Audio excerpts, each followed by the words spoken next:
Yes people, done with your break. आप लोगों का ब्रेक हो गया। ब्रेक के बाद आपका वापस से स्वागत है। शीनम, बहुत बार तो ऐसा होता है कि कंडोनेशन के लिए एप्लीकेशन हम अपील के साथ ही फाइल कर देते हैं। जो अपील होती है अपील के साथ ही आप फाइल कर दीजिए, वो बेटर रहता है। ऐसा ही करते हैं हम लोग। चलिए, तो गुड मॉर्निंग। ब्रेक बढ़ा दिया सर 2 मिनट का। इतना अच्छा गाना चल रहा था, like that is really motivating song ना। अब ये बंदी इशिका बोलती है सर आप अरिजीत के गाने लगा दिया करो, बेटा तुम प्यार में हो, ठीक है, हम उससे आगे आ चुके हैं, ठीक है। तो चलिए शुरू करते हैं करके, ठीक है। तो ये इशिता बेचारी बोलती है सर आप अरिजीत सिंह के गाने लगा लिया करो। जिंदगी है प्यार गीत, ऐसा कुछ उसमें वो बोलता है ना कि जिंदगी है प्यार गीत, जिस कवि ने बोला उस कवि को तुम नकार दो। चलिए तो शुरू करते हैं। तो हम चालू करने वाले हैं सबसे पहले आज एक topic that is called miscellaneous topic. Simple सा टॉपिक है, कभी कभार 3-4 मार्क का क्वेश्चन जो है वो आपको मिल सकता है। हाँ, तो चालू करते हैं सेक्शन 269 एसएस। सबसे पहले सेक्शन 269 एसएस। सर आपकी लव स्टोरी सुनाओ, कौन सी वाली सुनाओ मैं, ठीक है। चलिए अब एक बात समझिए, 269 एसएस करके जो सेक्शन है ये क्या बोलती है? मोड फॉर टेकिंग और एक्सेप्टिंग लोन, डिपॉजिट और एडवांस। अब एक बात समझना, आप किसी भी पर्सन से कोई भी लोन लेते हो, कोई भी डिपॉजिट लेते हो या कोई भी एडवांस लेते हो in relation to the immovable property. अगर आप कोई भी लोन लेते हो, डिपॉजिट लेते हो या एडवांस लेते हो in relation to immovable property, और अगर वो 20,000 या उससे ज्यादा है, तो आपको कैश में नहीं लेना है। मींस आपको वहां पे या तो अकाउंट पे ही चेक या अकाउंट पे ही डिमांड ड्राफ्ट या any mode of electronic clearing system से ही लेना है। Any mode of electronic clearing system का मतलब होता है कि debit card, credit card, NEFT, RTGS, IMPS, Bhim UPI, QR code, उसी से आपको लेना है। तो बड़ा सिंपल है। देखो कि अगर आप किसी से लोन लेते हो या आप डिपॉजिट एक्सेप्ट कर रहे हो या एडवांस ले रहे हो in relation to the immovable property, और अगर वो 20,000 या उससे ज्यादा है, तो उस पर्टिकुलर केस में आपको वो कैश में नहीं लेना है। वो आपको कैसे लेना है? अकाउंट पे ही चेक से, अकाउंट पे ही डिमांड ड्राफ्ट से, any mode of electronic clearing system से ही आपको लेना है।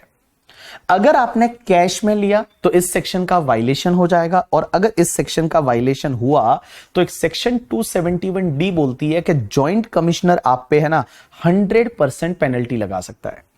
आप पे 100% है वो पेनल्टी लगा सकता है। तो बड़ा सिंपल है कि आप किसी भी पर्सन से अगर कोई लोन लेते हो या फिर advance in relation to immovable property, कोई इमूवेबल प्रॉपर्टी से रिलेटेड एडवांस लेते हो, या फिर आप किसी से कोई भी डिपॉजिट लेते हो, तो उस पर्टिकुलर केस में अगर वो 20,000 या उससे ज्यादा है, 20,000 और मोर है, तो आपको अकाउंट पे ही चेक, अकाउंट पे डिमांड ड्राफ्ट या any mode of electronic clearing system से लेना है। आप कैश में नहीं ले सकते।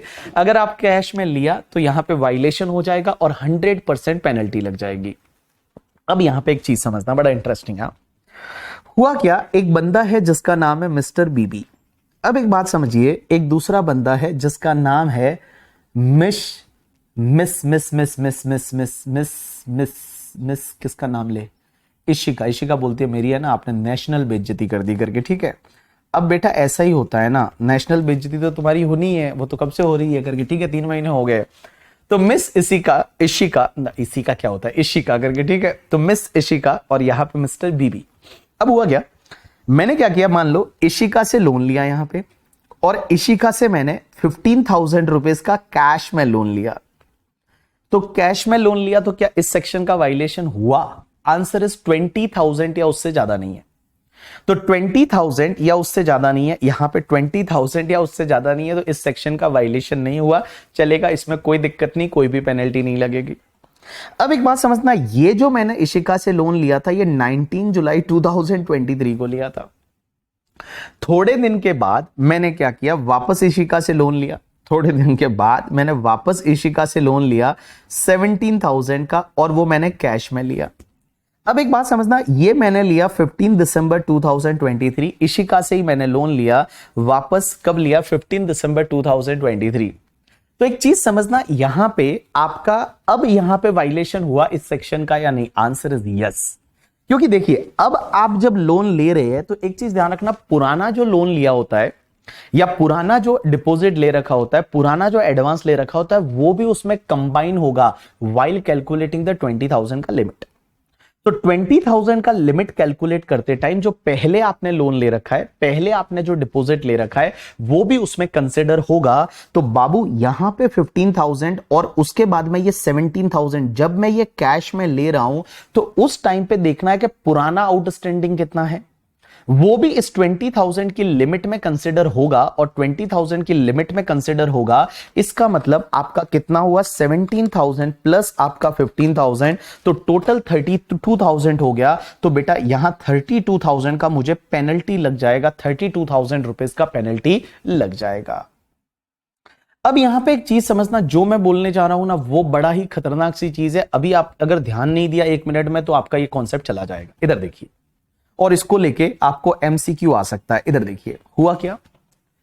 मैंने पहले इशिका से लोन लिया था 15,000 का, और पहले मैंने जो लोन लिया था वो मैंने लोन लिया था फॉर एन एग्जांपल यहां पे एनईएफटी से।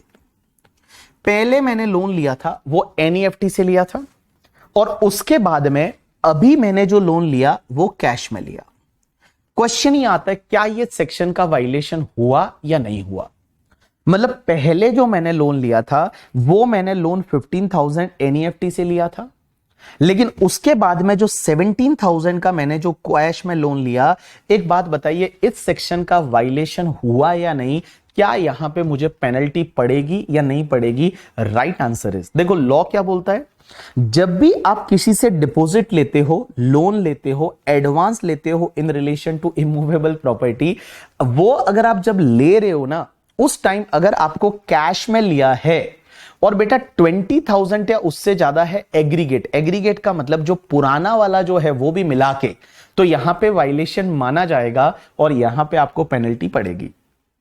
तो यहां पे पायल भगवानी जी, यहां पे आपका वायलेशन हुआ। आंसर इज यस हुआ, क्योंकि जब मैं ये लोन ले रहा हूं दूसरी बार, देखो पहली बार लिया इसमें कोई दिक्कत नहीं था, दूसरी बार जब मैंने लोन लिया और मैं कैश में ले रहा हूं, तो जब मैं कैश में ले रहा हूं तो मुझे देखना है कि क्या टोटल लोन जो है और एडवांस या डिपॉजिट जो है वो 20 लाख या उससे 20,000 या उससे ज्यादा हुआ या नहीं। आंसर इज हुआ, क्योंकि आपका जो पुराना वाला जो है वो भी इसमें इंक्लूड होगा। तो पुराना वाला आउटस्टैंडिंग कितना 15,000 था, 17,000 दोनों मिला के कितना 32,000 हो गया। तो यहां पे मेरे को 17,000 रुपीज का पेनल्टी लगेगा। यहां पे 17,000 रुपीज है, वो 17,000 का पेनल्टी लगेगा। तो यहां पे आपको क्या देखना है कि भैया यहां पे वायलेशन माना जाएगा और 17,000 का पेनल्टी लगेगा। आपको क्या देखना है कि देखो, जिस टाइम पे आप ले रहे हो, लोन ले रहे हो, डिपॉजिट ले रहे हो, एडवांस इन रिलेशन, उस टाइम जब कैश में ले रहे हो और कैश में लेते टाइम जब आप ले रहे हो कैश में, उस टाइम पे देखना है पुराना आउटस्टैंडिंग कितना है। ये कैश और जो पुराना आउटस्टैंडिंग दोनों मिला के अगर 20 या उससे ज्यादा हो गया तो वायलेशन हो गया, और वायलेशन हुआ तो जितना आपने कैश में लिया वो कैश वाले पे आपको 100% पेनल्टी है, वो आपको लग जाएगा। अनिल ऑल करके, ठीक है। चलिए अब एक और चीज समझना, लेकिन इसका मैं अगर उल्टा एग्जांपल लूंगा तो वायलेशन नहीं है। एक बात बताओ, इसका अगर मैं उल्टा एग्जांपल लूंगा, एक बात बताइए हुआ क्या? सबसे पहले मैंने कैश में 15,000 लिया, तो जब मैंने पहले 15,000 कैश में लिया तब तो वायलेशन नहीं है। जब मैंने पहले ले लिया करके, ठीक है, एक बात बताइए, पहले मैंने कैश में ले लिया, तो पहले मैंने कैश में ले लिया, यहां पे वायलेशन इस डेट को नहीं हुआ क्योंकि 20,000 या उससे ज्यादा नहीं है। दूसरा मैंने एनईएफटी में लिया, तो यहां पे वायलेशन नहीं है, क्योंकि एक बात बताओ, आपको देखना क्या है, जब आप कैश में ले रहे हो उस टाइम पे तुम्हारा आउटस्टैंडिंग भी मिला के क्या 20,000 या उससे ज्यादा है या नहीं? अगर है तो कैश वाले पे पेनल्टी लगा दो, कैश वाले पे पेनल्टी लगा लो। तो इसमें क्या है ना, देखो पहले मैंने कैश में लिया था तो उस टाइम 20,000 का लिमिट क्रॉस हुआ नहीं था, तो उस टाइम पे कोई पेनल्टी नहीं। दूसरी बार तो मैं कैश में ले ही नहीं रहा हूं, तो इस टाइम तो आपको देखने की जरूरत ही नहीं है, तो यहां पे वायलेशन नहीं हुआ। बट इसी का अगर रिवर्स केस होता तो वायलेशन हो गया करके, ठीक है। तो देखिए यहां पे क्या दे रखा है, all people pay attention, don't worry, मैंने इसके एग्जांपल भी आपके लिए क्रिएट करके दिए हैं। चलिए, अगर आपने रीपे कर दिया होता पहले तो कोई बात नहीं, वो आउटस्टैंडिंग में नहीं आता। चलिए आगे देखिए, देख क्या दे रखा है। एनी पर्सन शुड टेक और accept any loan or deposit or advance in relation to immovable property only by account paycheck, demand draft, any other prescribed electronic mode if the amount is rupees 20,000 rupees or more। अगर 20,000 या उससे ज्यादा है। On the date of taking or accepting such loan or deposit or advance in relation to immovable property only any loan or deposit or advance in relation to immovable property taken or accepted earlier by such person and unpaid on such date shall also be considered for the 20,000 limit। अगर आपने जो पहले loan ले रखा है वो भी इस 20,000 की लिमिट में देखा जाएगा। जो तुम्हारा आउटस्टैंडिंग है, अभी तक रीपे हुआ नहीं है, तो वो भी उसमें कंसिडर होगा। लेकिन ये सेक्शन कहां नहीं लगेगी? ये section, this section is not applicable if loan और एडवांस और डिपॉजिट इज टेकन फ्रॉम और बाय। यहां लिखा हुआ है फ्रॉम और बाय, मींस फ्रॉम और बाय, इन लोगों से फ्रॉम और बाय हुआ तो ये सेक्शन नहीं लगेगी। कहां कहां पे? अगर गवर्नमेंट है तो नहीं लगेगी, बैंक है, कोऑपरेटिव बैंक है, पोस्ट ऑफिस है तो नहीं लगेगी, गवर्नमेंट कंपनी है तो नहीं लगेगी, person having only agriculture income तो नहीं लगेगी, corporation establish by central, state और प्रोविंशियल एक्ट है तो नहीं लगेगी, और एनी अदर पर्सन में बी नोटिफाइड बाय सीबीडीटी तो नहीं लगेगी। तो इन्होंने यहां पे क्या बोला कि देखिए ये सेक्शन कहां नहीं लगेगी? अगर गवर्नमेंट है, गवर्नमेंट से या गवर्नमेंट के द्वारा अगर कोई भी लोन, डिपॉजिट या advance in relation to immovable property है तो उस पर्टिकुलर केस में यह सेक्शन नहीं लगेगी। अब यहां पे एक अमेंडमेंट है इस साल। अमेंडमेंट यह है कि लिमिट है वो 2 लाख एप्लीकेबल होगा in case of any deposit और loan where deposit is accepted by the primary agriculture credit society. जो प्राइमरी एग्रीकल्चर क्रेडिट सोसाइटी है या primary cooperative agriculture and rural development bank है फ्रॉम इट्स मेंबर, तो member से अगर मान लो कोई भी डिपॉजिट या लोन ये प्राइमरी एग्रीकल्चर क्रेडिट सोसाइटी लेते हैं या primary cooperative agriculture and rural development bank लेते हैं तो ये लिमिट 20,000 की जगह 2 लाख हो जाएगी। या फिर loan is taken from the PACM और पीसीआईआरडी बाय इट्स मेंबर। तो देखो, मेंबर से ये लेते हैं या मेंबर लेते हैं किससे?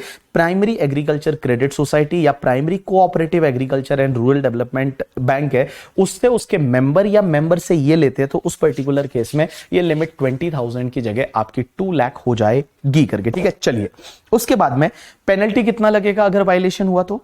If assessee fails to follow the section 269 SS, then penalty shall be levied at the rate 100% of the such loan or deposit or advance. It shall be imposed by the joint commissioner। सिर्फ joint commissioner ये penalty impose कर सकता है। मैंने 3 example दे रखे, read करो। 3 example दे रखे, read करिए। 3 एग्जाम्पल दे रखे, रीड करिए। 3 एग्जाम्पल दे रखे, रीड करिए। 3 एग्जाम्पल दे रखे, रीड करिए। क्योंकि ये प्राइमरी जो एग्रीकल्चर क्रेडिट होता है वहां कैश में होता है, कैश में देना और वो सब होता है, तो इसके लिए उन्होंने 2 लाख का लिमिट डाल दिया। ये 3 एग्जाम्पल दे रखे, रीड करिए।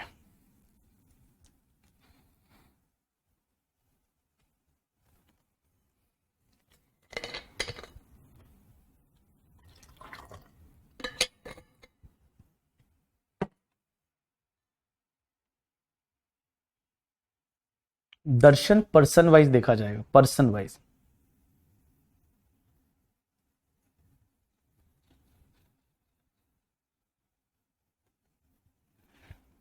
Madhav Yogesh, I have to check.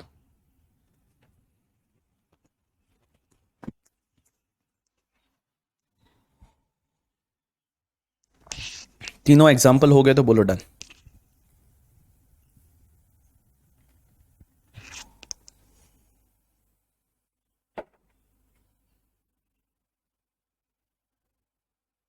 मतलब आप कोई भी इमूवेबल प्रॉपर्टी किसी से खरीद रहे हो और उसका टोकन मनी एडवांस देते हो, that is called in relation to immovable property. Sir, if any advance paid earlier then included in loan और नॉट? Answer is yes.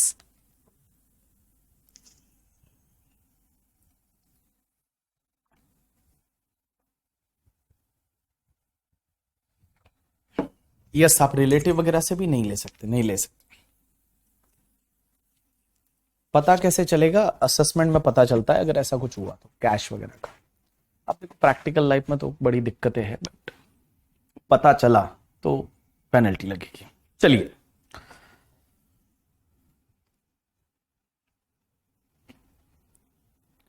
देखिए तो यहां पे क्या था, आप किसी भी पर्सन से लोन या डिपॉजिट लेते हैं या advance in relation to immovable property लेते हैं, और वो अगर आप कैश में लेते हैं 20,000 या मोर, और उस टाइम पहले जो ले रखा है वो भी यहां पे कंसिडर होगा करके, ठीक है, पहले जो ले रखा है वो भी उसमें इंक्लूड होगा।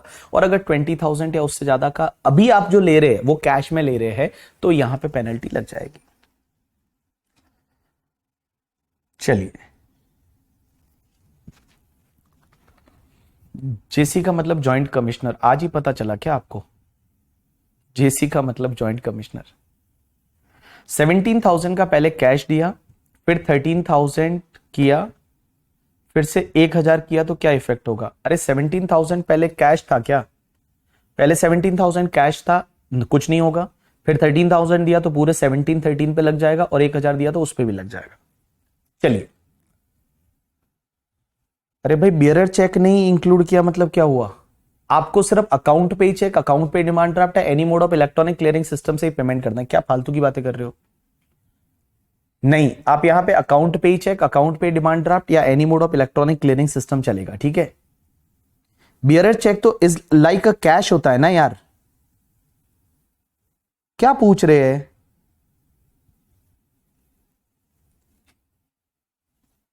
चलिए,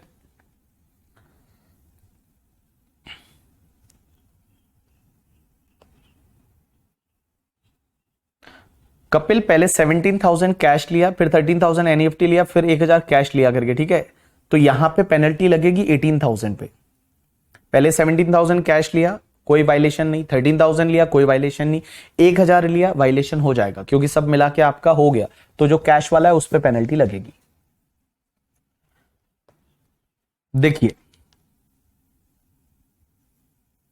अरे पागल बच्चे हो क्या यार, मेरे को ये समझ में नहीं आ रहा है। जो चीज मैं ऑलरेडी बता चुका हूं, एग्जांपल नंबर 2, अब तू वापस बोल रहा है एग्जांपल नंबर 2 बता दो करके, ठीक है। तो यहां पे ये क्या बताया था फिर? मतलब कोई सेंस है इस चीज में, या सिर्फ व्हाट्सएप पे ही टाइम पास करना है करके, ठीक है। हिमांशु अग्रवाल, यहां पे जो एग्जांपल आपको बताया था इससे आपको क्या समझ में आया था? चलिए इधर देखिए, यहां पे वही तो एग्जांपल आपको बताया था, इसका 2 एग्जांपल लेके मैंने उल्टा करके बताया था। यहां पे यार पागल बच्चे हो क्या? थोड़े बहुत तो आप ध्यान दो, अगर जब मैं आपको एग्जांपल बता रहा हूं तो थोड़ा बहुत तो यहां पे आप कंसंट्रेट रखो, फिर आप रीड करते रहे बोलो ये समझ में नहीं आया। आप थोड़ा ध्यान दीजिए प्लीज। आप इसमें कोई ऐसा था नहीं, कोई 30 मार खान वाली चीज है नहीं यहां पे। पहले 15,000 आपने एनईएफटी से लिया, पहले 15,000 आपने एनईएफटी से लिया, दूसरा आपने कैश में लिया। तो पहला जब आपने 15,000 किसी से लोन लिया तो उस पर्टिकुलर केस में वायलेशन नहीं हुआ क्योंकि पहली चीज तो एनईएफटी से लिया है। दूसरी जो चीज है आप यहां पे कैश में ले रहे हो। तो जब आप कैश में जब आप लेते हो ना तो उस टाइम पुराना आउटस्टैंडिंग कितना है वो भी 20,000 की लिमिट में आता है। पुराना आउटस्टैंडिंग कितना है वो भी आपका 20,000 की लिमिट में आता है। तो पुराना आउटस्टैंडिंग 15,000 लोन है और यहां 17,000 टोटल मिला के कितना हो गया? 32,000 हो गया। तो 32,000 हुआ मतलब 20,000 की लिमिट क्रॉस हो गई। तो यहां पे कैश वाला जो लोन है इस पे आपका पेनल्टी लग जाएगा और सिर्फ जॉइंट कमिश्नर पेनल्टी लगा सकता है 100% पेनल्टी ऑफ द 17,000। दूसरी चीज, अगर मान लो आपने पहले कैश में लिया होता तो जब आपने पहले कैश में लिया तो उस टाइम पे जब आपने कैश 15,000 लिया तो उस टाइम पे वायलेशन नहीं हुआ। यहां पे आपका जब आपने पहले कैश में लिया, पहली डेट पे कैश पे लिया तब वायलेशन नहीं हुआ क्योंकि 20,000 से ज्यादा नहीं है। और दूसरा आप एनईएफटी से ले रहे हो, तो जब आप एनईएफटी से ले रहे हो तो उस पर्टिकुलर केस में तो भैया वायलेशन ऐसे भी नहीं है। क्योंकि आपको देखना क्या है, जब आप कैश में किसी से ले रहे हो, जब आप कैश ले रहे हो उस दिन पुराना लोन जो है वो भी इंक्लूड करना है। जब आप कैश में ले रहे हो उस दिन पुराना लोन इंक्लूड करना है। तो अगर आप एग्जांपल देखते हैं तो इस एग्जांपल में क्या दे रखा है? सबसे पहला example, Raj accepted 12,000 as loan and 13,000 as deposit from the Hari on 16/12/2023 by way of the bearer check। तो bearer check का मतलब होता है कि यहां पे बेटा कैश जैसा ही है ये तो कैश जैसा ही है। तो यहां पे पहले आपने 12,000 लिया, फिर 13,000 लिया, टोटल 25,000 लिया, आपको 25,000 का पेनल्टी बैठ जाएगा। और यहां पे आपको जो लोन है, डिपॉजिट है, एडवांस है, इन तीनों का मिला के 20,000 या उससे ज्यादा होना चाहिए। तो यहां पे आपने किसी पर्सन से लिया, यहां पे पेनल्टी लग जाएगा। दूसरे केस में क्या होगा कि आपने 15,000 पहले अकाउंट पे ही चेक से लिया, उसमें दिक्कत नहीं, लेकिन जब दूसरी बार आपने कैश में लिया तो पुराना आउटस्टैंडिंग भी ऐड होगा ना। टोटल 30,000 हुआ, 20,000 का लिमिट क्रॉस हो गया, 20,000 या उससे ज्यादा हो गया तो 15,000 पे पेनल्टी बैठेगा। पहले आपने कैश में ले लिया तब वायलेशन हुआ नहीं, दूसरा चेक से ले रहे तब तो वायलेशन होता भी नहीं।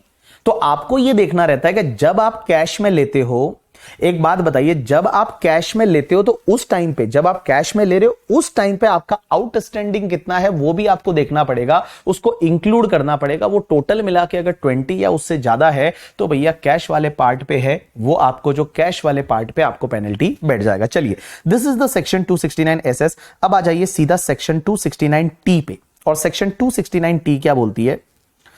सेक्शन 269 T ये बोलती है कि आप किसी को भी अगर रीपेमेंट करते हो, पहला तो था लोन ले रहे हो, अब आपका आता है रीपेमेंट। ये पॉइंट क्या बोलता है कि अगर आप किसी को भी डिपॉजिट है, लोन है, एडवांस है जो आपने लिया था, उसका अगर आप रीपेमेंट कर रहे हो तो रीपेमेंट करते टाइम आपको ध्यान रखना है 20,000 या उससे ज्यादा का है तो आपको कैश में नहीं करना, और रीपेमेंट करते टाइम जो तुम्हारे पास पहले से आउटस्टैंडिंग है वो भी इंक्लूड होगा।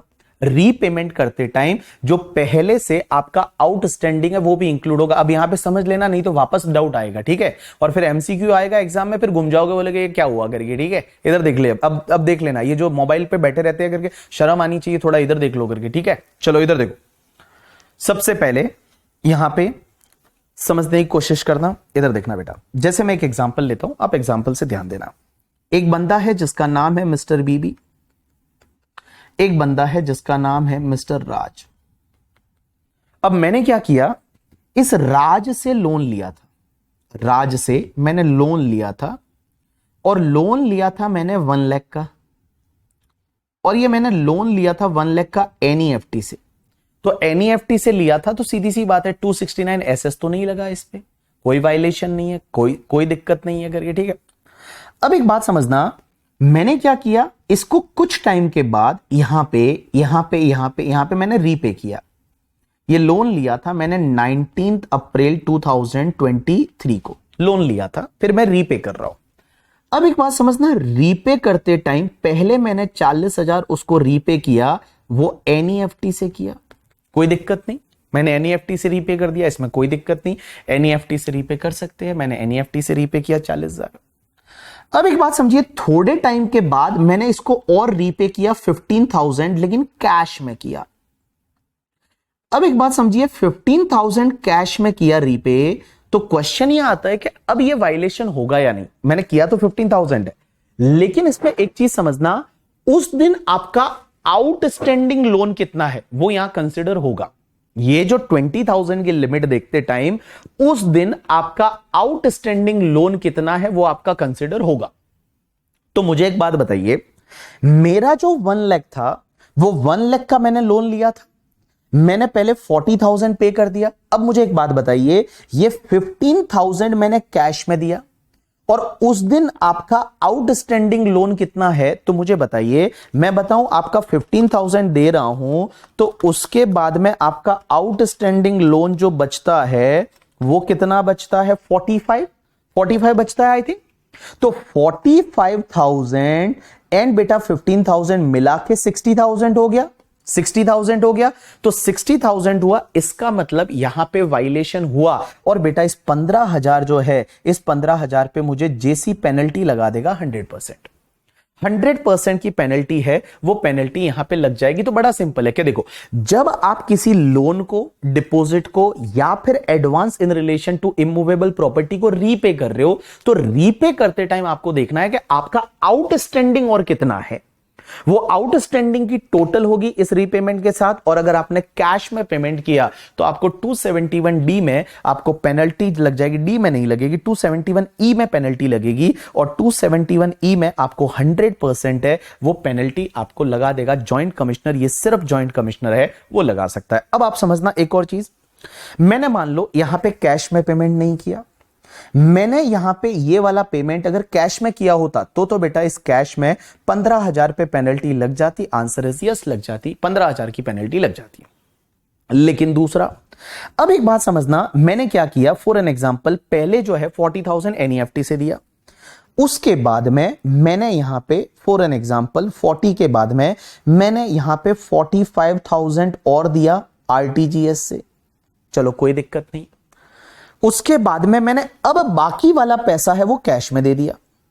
अब बाकी वाला जो 15,000 बचा था वो मैंने कैश में दिया। आप मुझे बताओ वायलेशन हुआ या नहीं, मुझे आप बताइए अगर वायलेशन हुआ या नहीं हुआ। यहां पे जब आप 15,000 उसी पर्सन को आप कैश में दे रहे हो, लास्ट वाला, क्या वायलेशन हुआ या नहीं? राइट आंसर इज यहां पे वायलेशन नहीं हुआ, क्योंकि जब आप कैश में दे रहे हो उस टाइम क्या आपका आउटस्टैंडिंग और ये मिला के 20,000 या उससे ज्यादा हो रहा है क्या? नहीं हो रहा है ना, तो यहां पे वायलेशन नहीं हुआ। सो इन दिस पर्टिकुलर केस यहां पे आपका वायलेशन है, वो वायलेशन नहीं माना जाएगा। और बेटा ये 15,000 ही तो है, 20,000 या उससे ज्यादा का लिमिट क्रॉस नहीं हुआ, तो यहां पे वायलेशन है, वो आपका नहीं माना जाएगा। यू गॉट माई पॉइंट और नॉट? यस। तो देखिए सिंपल सी बात है कि जब भी आप किसी भी पर्सन से कोई भी लोन लिया था या कोई भी advance in relation to immovable property था या डिपॉजिट था, जब भी आप उसको रीपेमेंट करते हो तो रीपेमेंट अगर आपने कैश में किया तो 20,000 या उससे ज्यादा है तो उस सेक्शन का वायलेशन होगा। बट 20,000 की लिमिट लेते टाइम जो ऑलरेडी आउटस्टैंडिंग है वो भी आपको इंक्लूड करना पड़ेगा। तो देखिए आ जाइए सब लोग, 269 यहां पे आपका ST करके क्या दे रखा है ऑन द पेज नंबर 94। देखिए क्या दे रखा है, दिस इज पर फाइनेंशियल ईयर और एनी पीरियड। शंकर इसमें एनी पीरियड देखा जाएगा, पर फाइनेंशियल ईयर कहीं पे वर्ड यूज किया नहीं है सेक्शन में। चलिए आ जाइए सब लोग, any person should repay, any person should repay per person, it is for per person, Shreya, it is for per person. Any person should repay loan or deposit together with the interest, जो आप interest भी pay कर रहे हो, advance in relation to immovable property only by account, pay check, demand draft or any other prescribed electronic mode if the amount of rupees 20,000 rupees or more, अगर amount 20,000 rupees या उससे ज्यादा है। On the date of repayment of loan, such loan, deposit or advance in relation to immovable property, any loan, deposit, advance in relation to immovable property outstanding on the date shall also be considered for the 20,000 limit। जो 20,000 limit है उसमें वो भी include होगा। इसका exception क्या है? Above section is not applicable if loan और डिपॉजिट और advance in relation to immovable property taken from, अगर आपने जो लोन लिया था वो आपने बैंक से लिया था, गवर्नमेंट से लिया था, कोऑपरेटिव बैंक से लिया था, गवर्नमेंट कंपनी से लिया था, या किसी भी कॉर्पोरेशन जो लॉ में एस्टेब्लिश हुआ है उससे लिया था और उसका आप रीपेमेंट कैश में कर रहे हो, तो वहां पे ये सेक्शन नहीं लगेगी। जैसे मैंने बैंक से लोन लिया था, बैंक को मैं रीपेमेंट कैश में कर रहा हूं, चलेगा, कोई दिक्कत नहीं। तो अगर आपने जो लोन लिया था वो इनसे लिया था, किससे लिया था? लोन जो लिया था वो आपने एक्सेप्ट किया था गवर्नमेंट से, बैंक से, cooperative bank, post office, government company, corporate establish on the central और स्टेट एक्ट और प्रोविंशियल एक्ट, तो उस पर्टिकुलर केस में ये सेक्शन नहीं लगेगी। एंड सेक्शन 271E क्या बोलती है? If assessee fails to follow section 269T then penalty 100% है, वो लग जाएगा और वो जॉइंट कमिश्नर लगाएगा करके। ठीक है, चलिए तो बड़ा सिंपल सी बात है। अगर आपको लास्ट एग्जांपल समझ में नहीं आया, लास्ट एग्जांपल में ऐसा कुछ था नहीं करके, बट तो भी मैं एक बार आपको वापस बता देता हूं लास्ट एग्जांपल में क्या था। आपने पहले 1 लाख का लोन लिया था और 1 लाख का लोन लिया वो एनईएफटी से लिया, तो उस पर्टिकुलर केस में कोई वायलेशन 269 एसएस का नहीं हुआ। अब आपने पेमेंट किया, पहले एनईएफटी से किया, कोई दिक्कत नहीं। दूसरा आपने आरटीजीएस से किया, कोई दिक्कत नहीं। अब तीसरा जो आप पेमेंट कर रहे हो वो आपने कैश में कर रहे हो और कैश में 15,000 का पेमेंट कर रहे हो, तो इस दिन आपका कोई लोन आउटस्टैंडिंग कितना है? कुछ भी नहीं है। तो आप 15,000 का पेमेंट कर रहे हो तो आपका 20,000 या उससे ज्यादा का लिमिट क्रॉस नहीं हुआ। बड़ा सिंपल है कि देखो जिस दिन भैया आप पेमेंट कर रहे हो कैश में, उस दिन आपको देखना है कि आउटस्टैंडिंग लोन कितना है, वो उसको भी इंक्लूड करना है। आउटस्टैंडिंग लोन कितना है उसको भी आपको इंक्लूड करना है। यू गॉट माई पॉइंट और नॉट? यस। अब एक और चीज समझना, यहां पे अपन एक और एग्जांपल ऐसा ले सकते हैं कि मान लो आपने लोन लिया था तब आपने कैश में लिया था, मान लो आपने लोन लिया था तब भी आपने कैश में लिया था, 1 लाख का लोन आपने कैश में लिया था और आपने 1 लाख का लोन जो रीपे किया वो भी आपने कैश में किया। तो सर यहां पे दोनों सेक्शन का वायलेशन हो गया, आंसर इज यस। 269 एसएस का भी वायलेशन हो गया, 269 टी का भी वायलेशन हो गया।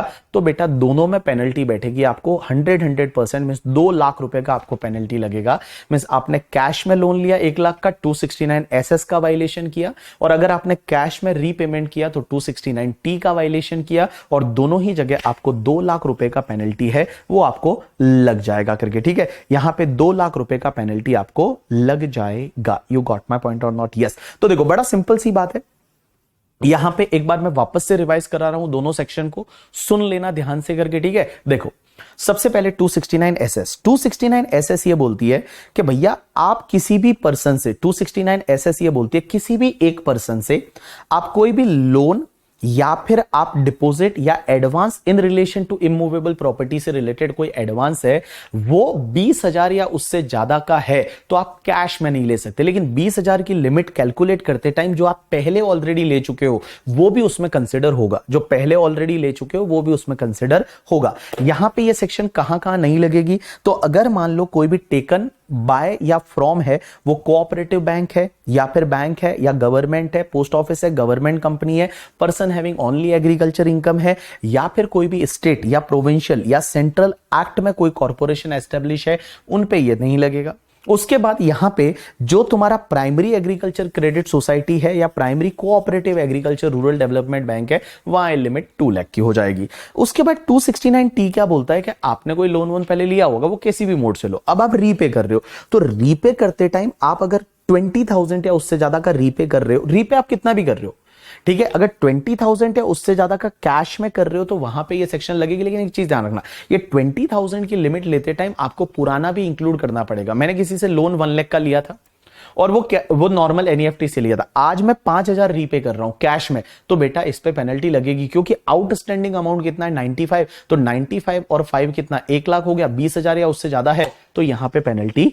लग जाएगी करके, ठीक है। चलिए उसके बाद एक सेक्शन आती है 269 एसटी करके, और 269 एसटी क्या बोलती है पता है, आप किसी भी पर्सन से एक दिन में या एक ट्रांजैक्शन से रिलेटेड या एक इवेंट से रिलेटेड 2 लाख रुपया या उससे ज्यादा कैश में एक्सेप्ट नहीं कर सकते। किसी भी पर्सन से आप 269 एसटी पढ़ा रहा हूं, 269 एसटी ये बोलती है कि किसी भी पर्सन से या तो सिंगल डे में या सिंगल ट्रांजैक्शन से रिलेटेड या सिंगल इवेंट से रिलेटेड आप 2 लाख रुपया या उससे ज्यादा 2 लाख रुपए या उससे ज्यादा है, वो आप कैश में एक्सेप्ट नहीं कर सकते। अगर आपने कैश में हाथ में भी ले लिया वो पैसा करके, ठीक है, तो ये सेक्शन लग जाएगी 269 एसटी और आपको 100% पेनल्टी लगेगी अंडर सेक्शन 271 डीए। अब आप ये बोल रहे हो कि अगर आप किसी भी पर्सन से या तो सिंगल डे में या सिंगल ट्रांजैक्शन से रिलेटेड या सिंगल इवेंट से रिलेटेड आप 2 लाख और मोर किसी भी पर्सन से आप कैश में एक्सेप्ट नहीं कर सकते, अगर आपने कैश में किया तो उस पर्टिकुलर केस में ये वायलेशन हो जाएगा इस सेक्शन का और आपको 100% पेनल्टी बैठ जाएगी। एग्जाम्पल लेते हैं, जैसे मान लो फॉर एन एग्जाम्पल आज के दिन सबसे पहले पर डे की बात करते हैं। पर डे में हुआ क्या, एक बंदा है जिसका नाम है मिस्टर बीबी। यहां पे समझते हैं, एक बंदा है जिसका नाम है मान लो मिस्टर बीबी। मैंने क्या किया, मुझे पायल ने आज के दिन, पायल एक बंदी है, पायल ने क्या किया आज के दिन, दैट इज द डेट मान लो 15 नवंबर 2023, इस दिन पायल ने क्या किया, मॉर्निंग में मुझे कैश में पैसा दिया, वो 1,20,000 दिया। इवनिंग में मुझे कैश में पैसा दिया, वो 1,20,000 दिया। तो टोटल मिला के 2,40,000 मैंने कैश में ले लिया, कैश में एक्सेप्ट किया। ये किसी भी चीज का हो, किसी भी चीज का हो, आप कैश में एक्सेप्ट नहीं कर सकते। किसी भी चीज का हो, आप कैश में सिंगल डे में 2 लाख या उससे ज्यादा किसी से भी एक्सेप्ट नहीं कर सकते। वो किसी भी चीज का हो, सेल ऑफ गुड्स का हो, सेल ऑफ सर्विस का हो, प्रोविजन लोन, कुछ भी हो, आप 2 लाख रुपए या उससे ज्यादा कैश में एक्सेप्ट नहीं कर सकते। आप या तो अकाउंट पे ही चेक, अकाउंट पे डिमांड ड्राफ्ट या any mode of electronic clearing से सिस्टम से कर सकते हैं। जैसे आपने देखा होगा नॉर्मली प्रैक्टिकल लाइफ में कैश में गोल्ड खरीदने गए, तो जब आप गोल्ड खरीदने जाते हो तो आगे वाला बंदा 2 लाख रुपया है उससे ज्यादा कैश में नहीं लेता है, या तो वो बोलता है कि डिफरेंट डिफरेंट पेन नंबर दो और डिफरेंट डिफरेंट जो है वो आप बिल बनवाओ। तो अलग अलग आप बिल बनवाओ, अलग अलग लोगों से लिया, वो ऐसा बताएगा। एक ही दिन में एक ही पर्सन किसी से भी 2 लाख या उससे ज्यादा सिंगल पर्सन से वो एक्सेप्ट नहीं कर सकता। अगर ऐसा किया करके, ठीक है, अगर ऐसा किया तो उस पर्टिकुलर केस में क्या होगा कि वायलेशन माना जाएगा और 100% पेनल्टी लगेगी। दूसरा पॉइंट, सिंगल ट्रांजैक्शन से रिलेटेड। सिंगल ट्रांजैक्शन से रिलेटेड मतलब क्या हुआ, जैसे मान लो पायल जो है, वो पायल को मैंने कोई गुड्स बेचा था और बिल का अमाउंट था वो 5 लाख था। बिल का अमाउंट है वो 5 लाख था, तो बिल जो था वो 5 लाख का था। अब बिल 5 लाख का था और बिल 5 लाख का था, पायल ने क्या किया, इस बिल का पेमेंट कैसे किया, अलग अलग दिन किया।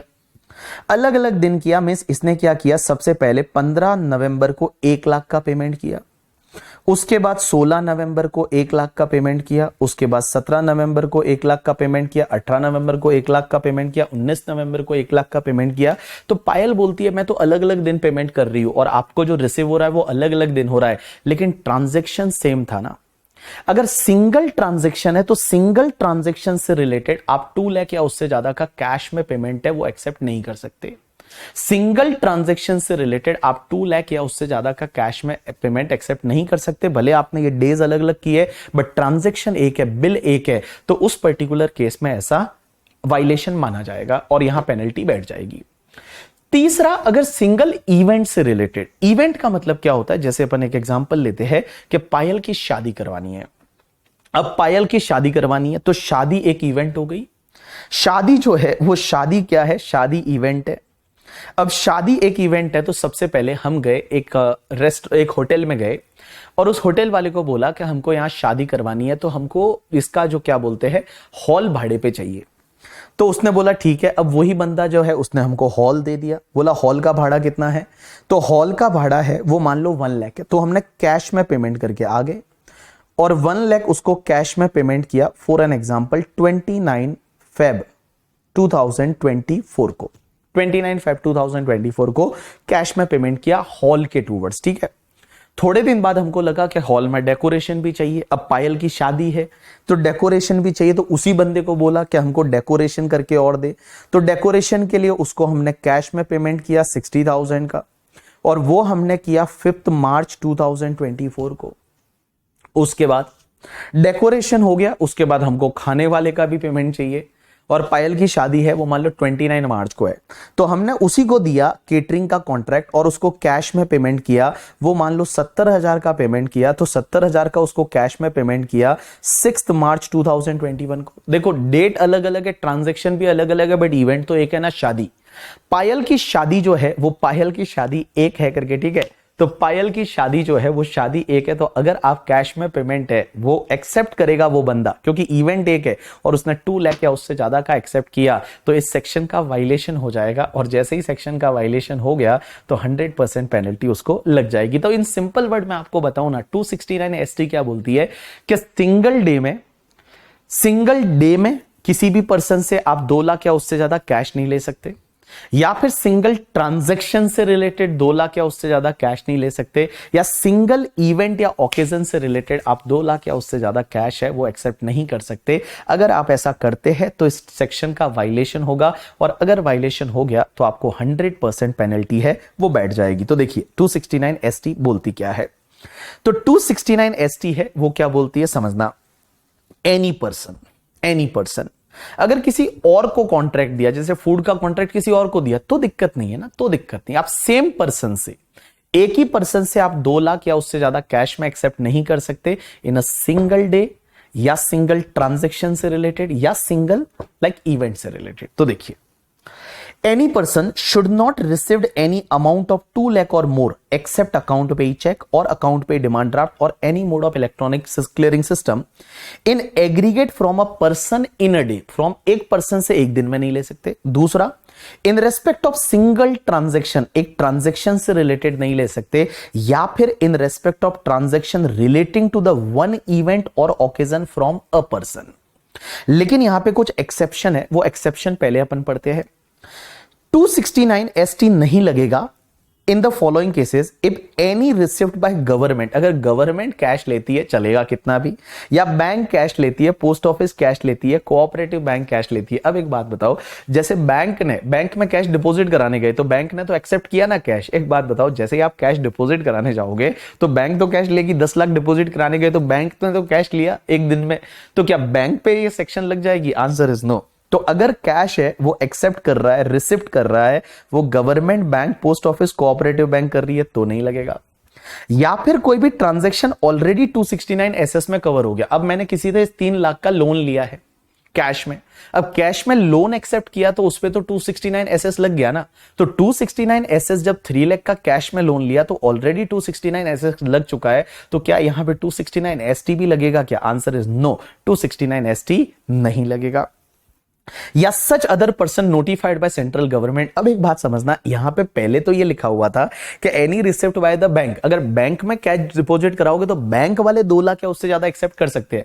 व्हाट अबाउट यू, जब आप अगर बैंक से कैश विड्रॉ करोगे तो ये सेक्शन लगेगी या नहीं? जब ये सेक्शन आई थी ना तो सबसे पहले उसमें ये लिखा हुआ ही नहीं था, तो लोगों ने क्या किया, अगर कैश विड्रॉ कर रहे हैं बैंक से, तो बैंक से एक दिन में आपने अगर 2 लाख से ज्यादा विड्रॉ कर लिया था तो आपने तो एक्सेप्ट किया ना कैश बैंक से, तो क्या वहां पे ये सेक्शन लग जाएगी या नहीं? फिर इन्होंने क्लेरिफिकेशन दिया कि वहां पे ये सेक्शन नहीं लगेगी करके, ठीक है।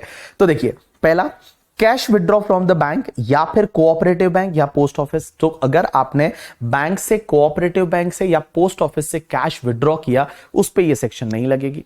या recipient by the bank, correspondent by the bank और कोऑपरेटिव बैंक, अगर मान लो कोई बैंक कॉरेस्पॉन्डेंट है या बाय द बैंक और कोऑपरेटिव बैंक वो रिसीव करते हैं कैश, तो भी ये सेक्शन नहीं लगेगी। या फिर एटीएम ऑपरेटर कोई है और वो कैश रिसीव करता है, जैसे मान लो एटीएम ऑपरेटर में एग्जांपल के लिए वक्रांगी है करके, ठीक है, या एटीएम के लिए आपने देखा होगा वो टाटा इजी कैश करके वो एटीएम ऑपरेटर है, तो वो लोग अगर कैश विड्रॉ करते हैं, कैश एक्सेप्ट करते हैं, उस पर ये सेक्शन नहीं लगेगी।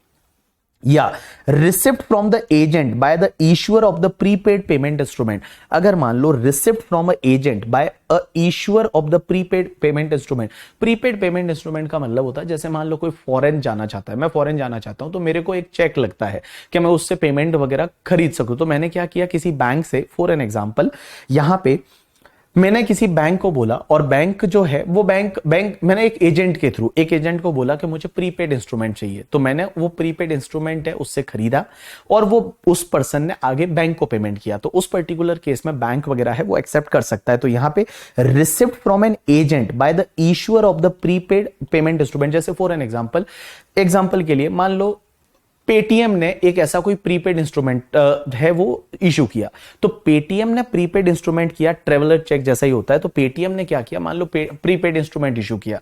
अब प्रीपेड इंस्ट्रूमेंट पेटीएम ने इशू किया, पेटीएम ने एजेंट के थ्रू किया, अब एजेंट से मैंने खरीदा। अब एक बात बताओ, वो एजेंट से कैश है वो क्या पेटीएम वाले ले सकते हैं? आंसर इज यस, वो ले सकते हैं। तो receipt from the agent by the issuer of the prepaid instrument है वो हो सकता है। उसके बाद क्रेडिट कार्ड का बिल है, एक बात बताओ, क्रेडिट कार्ड का बिल कैश में भर सकते हो, आगे वाली कंपनी ले सकती है? Answer is yes.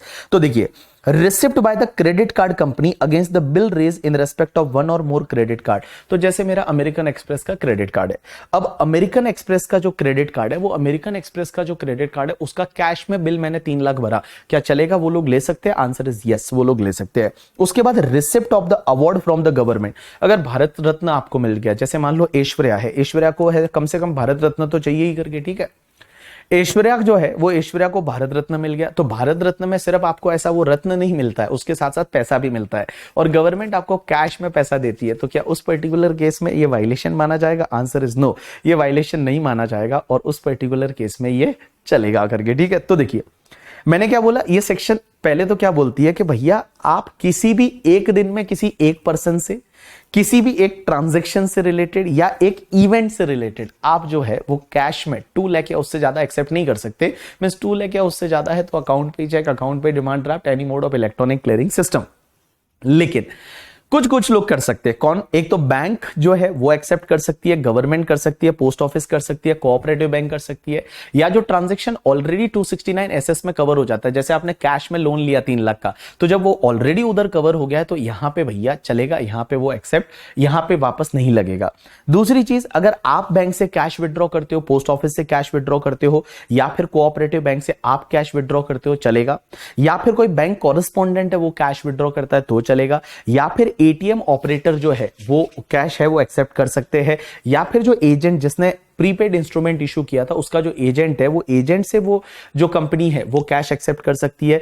Credit card company है वो कैश एक्सेप्ट कर सकती है। एंड अगर आपको अवार्ड मिलता है, भारत रत्न मिल गया, ऐश्वर्या को मिनिमम भारत रत्न से नीचे तो सेटल ही नहीं होगी, ठीक है, तो भारत रत्न ऐश्वर्या को दिलाया तो उस पर्टिकुलर केस में ऐश्वर्या जो है वो कैश में भारत रत्न ले सकती है, कोई दिक्कत नहीं है। अब एक बात समझना, यहां पे ऊपर एक पॉइंट है, यहां पे पॉइंट यह है कि एक बात बताओ, यहां पे रिसिप्ट बाय गवर्नमेंट तो लिखा हुआ है, बैंक भी लिखा हुआ है, पोस्ट ऑफिस लिखा हुआ है, कोऑपरेटिव बैंक लिखा हुआ है, लेकिन यहां एनबीएफसी नहीं लिखा हुआ। अब एक बात बताओ, एनबीएफसी को आप कैश में पेमेंट नहीं कर सकते। एनबीएफसी जो है वो कैश में आपसे 2 लाख या उससे ज्यादा एक्सेप्ट नहीं कर सकती। लेकिन हुआ क्या, एनबीएफसी से मैंने लोन लिया, एग्जांपल के लिए, फॉर एन एग्जांपल, मैंने लोन लिया एक एनबीएफसी से जिसका नाम है बजाज फाइनेंस। बजाज फाइनेंस, अब बजाज फाइनेंस लिमिटेड एक एनबीएफसी है। अब इससे मैंने क्या किया, एक पर्सनल लोन लिया 15 लाख का, 15 लाख का मैंने पर्सनल लोन लिया, पर्सनल लोन है वो 15 लाख का लिया। और ये 15 लाख का लोन लिया मैंने फॉर एन एग्जांपल ऑटो खरीदने के लिए, ऑटो लोन लिया, ऑटो मतलब रिक्शा खरीदने के लिए, ठीक है, रिक्शा खरीदने के लिए मैंने लोन लिया। अब हुआ क्या, मैं यहां पे बजाज फाइनेंस को हर महीने मैं पे करता हूं, हर महीने इसका इंस्टॉलमेंट जाता है, एवरी मंथ इसका इंस्टॉलमेंट जाता है फॉर एन एग्जांपल 30,000 का इंस्टॉलमेंट जाता है। अब क्वेश्चन यहां पे ये आता है कि लोन एक है 15,000 का और ये 30,000 का इंस्टॉलमेंट है, ये मैं कैश में पे करता हूं, तो हर महीने का 30,000 इंस्टॉलमेंट कैश में पे कर रहा हूं। अब क्वेश्चन ये आता है कि जो 15 लाख का लोन है क्या वो पूरा एक ट्रांजैक्शन माना जाएगा, क्योंकि आपने लोन लिया तब 15 लाख का लिया, अब मैं जो रीपे कर रहा हूं, रीपे जो कर रहा हूं वो रीपे कर रहा हूं मैं 30,000 कैश में पे कर रहा हूं, हर महीने 30,000 कैश पे कर रहा हूं, तो पूरे भाई मिला के तो आप देखोगे तो 2 लाख या उससे ज्यादा हो जाएगा। तो क्वेश्चन ये आता है कि क्या यहां पे हर इंस्टॉलमेंट एक अलग ट्रांजैक्शन माना जाएगा या फिर 15 लाख का लोन लिया था वो एक ट्रांजैक्शन है। तो यहां पे इन्होंने बोला, यहां पे क्लेरिफिकेशन दिया सीबीडीटी ने कि भैया आपकी 1 इंस्टॉलमेंट 1 ट्रांजैक्शन मानी जाएगी, मींस एक इंस्टॉलमेंट में आप जो है वो 2 लाख या उससे ज्यादा कैश एक्सेप्ट नहीं कर सकते। जैसे आपने देखा होगा छोटे छोटे एक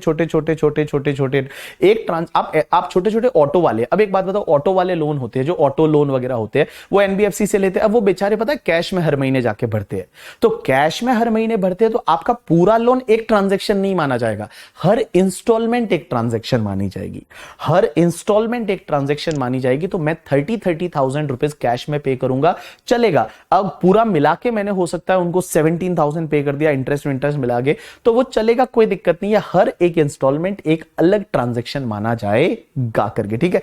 चलिए तो देखिए क्या दे रखा है यहां पे, हां इधर देखिए आप लोग, देखिए क्या दे रखा है, इधर देखिए, in respect of receipt in the nature of repayment of loan by NBFC, NBFC का जो रीपेमेंट ऑफ लोन है और हाउसिंग फाइनेंस कंपनीज है, the receipt of 1 instalment of loan shall constitute a single transaction and all instalment paid for the loan shall not be aggregated. अब ऐसे का ऐसे एक पॉइंट और आया जो ये भी उन्होंने डाला कि receipt related to the dealership और distributorship contract by the cooperative society on 1 day in a previous year which is within the limit of A and B may not be aggregate across multiple days for the purpose of C for that previous year। इसका मतलब क्या होता है कि जैसे cooperative society है, cooperative society ने क्या किया, कोऑपरेटिव सोसाइटी है उन्होंने किसी को डीलरशिप दे दी, एक कोऑपरेटिव सोसाइटी ने डीलरशिप दे दी।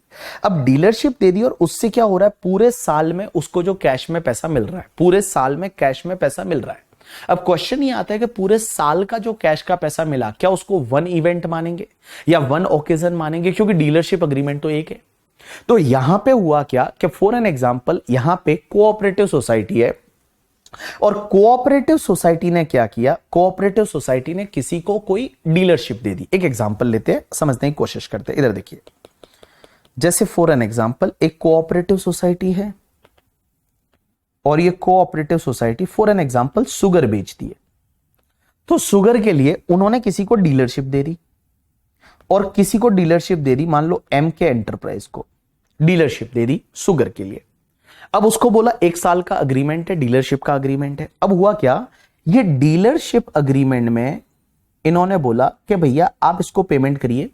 तो इसने क्या किया, पहले मान लो 50,000 का कैश में पेमेंट किया, इस दिन एक दिन 50,000 का पेमेंट किया कैश में, फिर अगले दिन वापस कैश में पेमेंट किया, फिर अगले दिन वापस कैश में पेमेंट किया। तो क्या पूरे साल को मिला के एक इवेंट माना जाएगा क्या? क्या डीलरशिप अग्रीमेंट जो है वो क्या एक इवेंट या ओकेजन है क्या? Answer is no. यहां पे आपको यह देखना पड़ेगा कि पर्टिकुलर ट्रांजैक्शन, सिंगल ट्रांजैक्शन का 2 लाख से ज्यादा कोऑपरेटिव सोसाइटी रिसीव नहीं कर रही है, एज वेल एज द आपका सिंगल डे में रिसीव नहीं कर रही है। ये 2 चीजें आपको ध्यान रखनी है। इसको पूरे को सिंगल इवेंट या सिंगल ओकेजन नहीं माना जाएगा। तो इस लाइन को एक बार वापस पढ़ेंगे। Receipt related to the dealership और डिस्ट्रीब्यूटरशिप कॉन्ट्रैक्ट है by the cooperative society on one day in a previous year which is the within the A and B की लिमिट में, मतलब पर ट्रांजैक्शन पर डे 2 लाख या उससे ज्यादा नहीं है, may not be aggregated across multiple days for the purpose of the C का मतलब होता है कि आप उसको एक इवेंट या एक ओकेजन नहीं मानेंगे। चलिए एक काम करिए, अगर ऐसा वायलेशन हो जाता है तो 271 DA बोलता है आपको 100% पेनल्टी लगेगी जो कि जॉइंट कमिश्नर लगाएगा। बट अगर आप ये प्रूव कर देते कि यहां पे गुड और सफिशिएंट रीजन की वजह से ऐसा हुआ था, कोई अगर मान लो सफिशिएंट रीजन था, तो ये पेनल्टी है वो आपकी माफ हो जाएगी, ये पेनल्टी आपकी नहीं लगेगी। इसके नीचे मैंने 3 एग्जांपल दे रखे हैं, ये तीनों एग्जांपल एक बार आप रीड कर लीजिए। 3 एग्जांपल दे रखे हैं, तीनों एग्जांपल एक बार आप रीड कर लीजिए।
हाँ भाई, किसी बच्चों का डाउट आए कि सर एक बात बताओ, जो ऑटो वाला लोन लिया, वो ऑटो वाले लोन में से 269T भी लग जाएगा ना?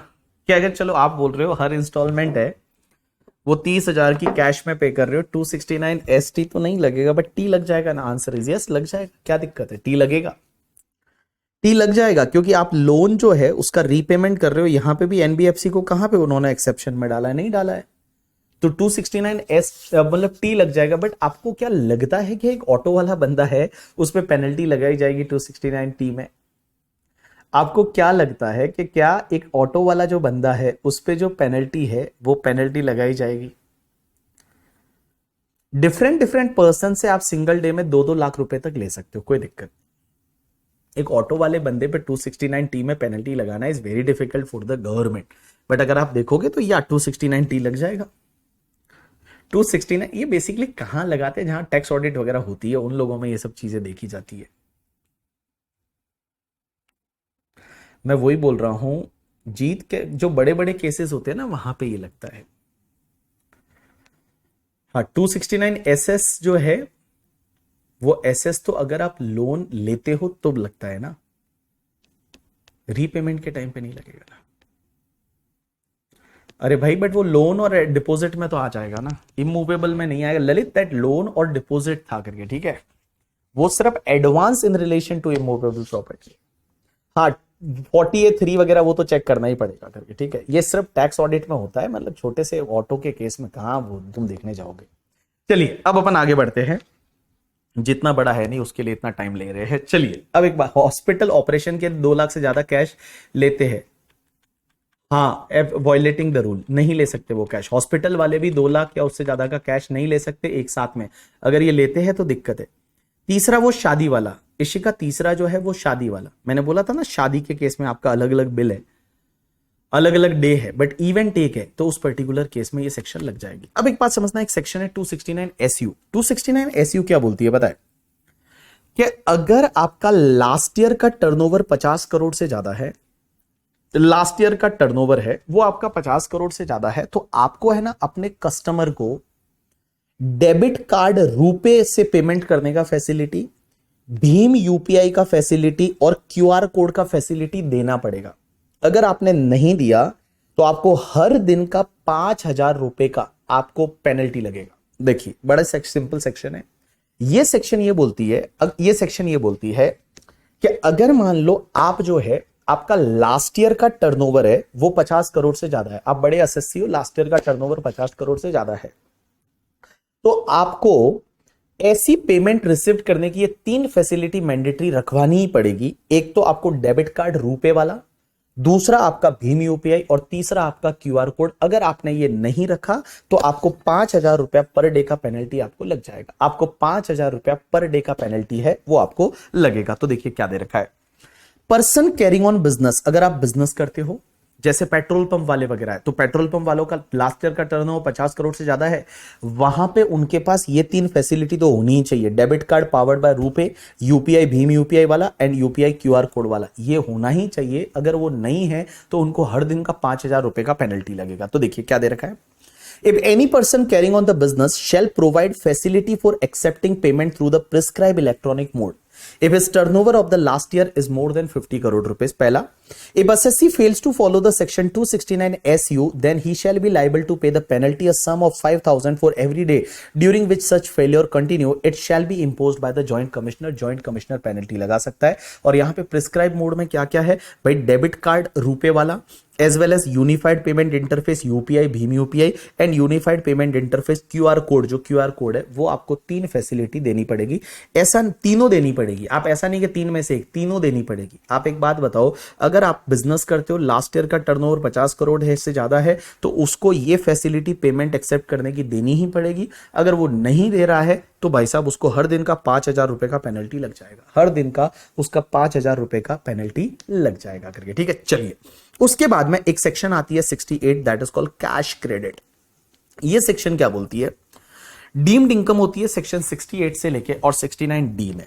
ये सेक्शन ये बोलती है 68 करके कि आपको अगर मान लो आपके अकाउंट में कुछ पैसा आया, आपके अकाउंट में कुछ भी क्रेडिट हुआ, आपके अकाउंट में कुछ पैसा आया या क्रेडिट हुआ, आपसे पूछा गया ये कहां से आया था, आप बोल रहे हो भगवान जी देके गए थे, ठीक है, आप क्या बोलते हो कि भगवान जी देके गए थे, हमको तो पता नहीं है, हमको तो पता नहीं है, ये तो भगवान जी देके गए थे। अब एक बात बताओ, अगर आपके पास में कुछ भी पैसा आया और आप जो एक्सप्लेनेशन नहीं दे पा रहे कि ये पैसा कहां से आया था, ठीक है, अगर आपकी एक्सप्लेनेशन सेटिस्फैक्ट्री नहीं है, या तो एक्सप्लेनेशन दे ही नहीं पा रहे, बोल रहे कहां से आया, पता है कहां से आया था, ठीक है, या फिर आपकी जो एक्सप्लेनेशन सेटिस्फैक्ट्री नहीं है, आप बोले भगवान जी सपने में आए थे और बोले थे आपको पैसा देके जाएंगे, अगर ऐसा हो गया तो उस पर्टिकुलर केस में लॉ मेकर्स बोलते हैं, सेक्शन 68 बोलती है वो आपकी डीम्ड इनकम मानी जाएगी, और इस डीम्ड इनकम पे आपको 60% की रेट से टैक्स लगेगा, और उसके साथ साथ में इस पे 25% की रेट से सरचार्ज लगेगा, और उसके साथ साथ में 4% की रेट से हेल्थ एंड एजुकेशन सेस लगेगा, तो टोटल 78% आपकी टैक्स रेट लगेगी। टोटल 78% है वो आपकी टैक्स रेट है, वो टैक्स रेट लगेगी। तो देखिए क्या दे रखा है, 60% प्लस 25% मतलब 75% हो गया, और प्लस आपका 4% 78% की रेट से आपको टैक्स लगेगा।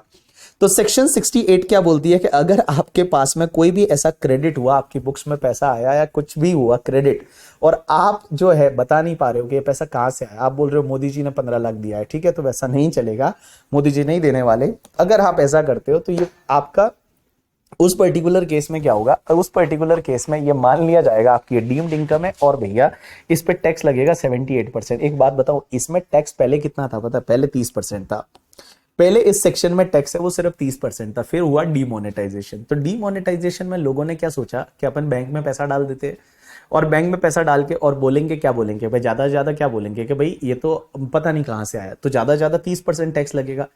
उसी बीच में अरुण जेटली जी ने अमेंडमेंट करके इस सेक्शन की रेट कर दी 60%, और उस पे पेनल्टी, वो क्या बोलते हैं, सरचार्ज लगा दिया 25%, हेल्थ एंड एजुकेशन सेस 4%, 78%, और उसके साथ साथ में आपको पेनल्टी और लगेगी, टैक्स का 10% पेनल्टी और लगेगा।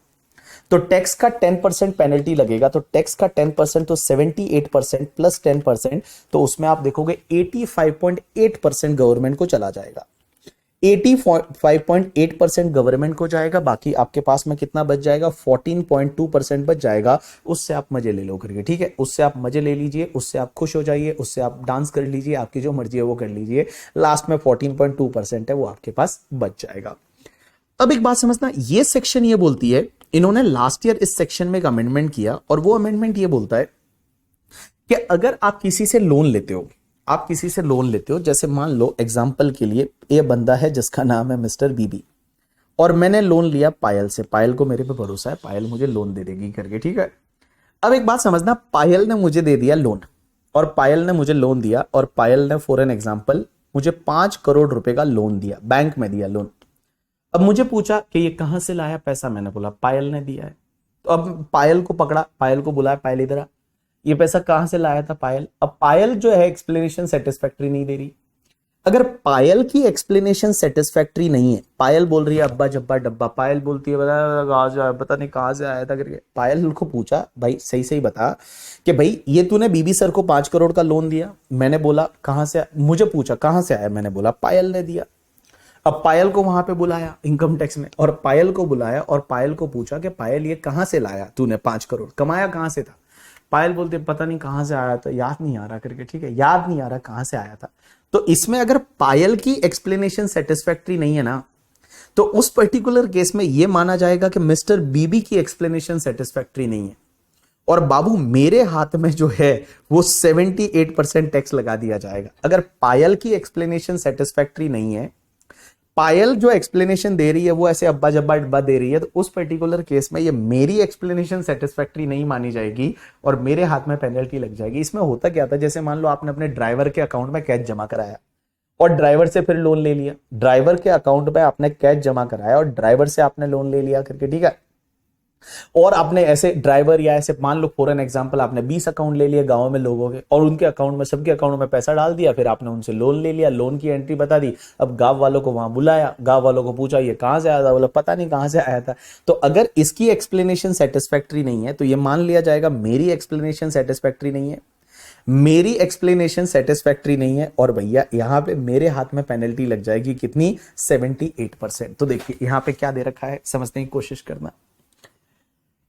चलिए, where any sum is found credited in the books of assessee and assessee offer no explanation, या तो एसएससी चुप बैठ जाता है, बोला गांधी जी ने बोला कुछ बोलो ही मत, about the nature and source of, और the explanation offer is not satisfactory, SSC बोलता है मोदी जी ने भेजा है, ठीक है, या फिर एसएससी बोलता है कि भगवान जी ने भेजा है, is of the opinion of the AO, then sum so credited may be treated as the income of SSC for that previous year, ये उस साल का इनकम मान लिया जाएगा. However, where sum so credited consist of the loan or borrowing, अगर मान लो मैंने लोन लिया है या बोरोइंग लिया है या any other sum, by whatever name called, किसी भी नाम से जाना जा सकता है, मैंने किसी से लिया है, लोन लिया है, बोरोइंग लिया है, and any explanation offered by the assessee shall not be deemed to be satisfactory if the person in whose name such credit is recorded also offer no explanation about the nature and source or explanation is not satisfactory.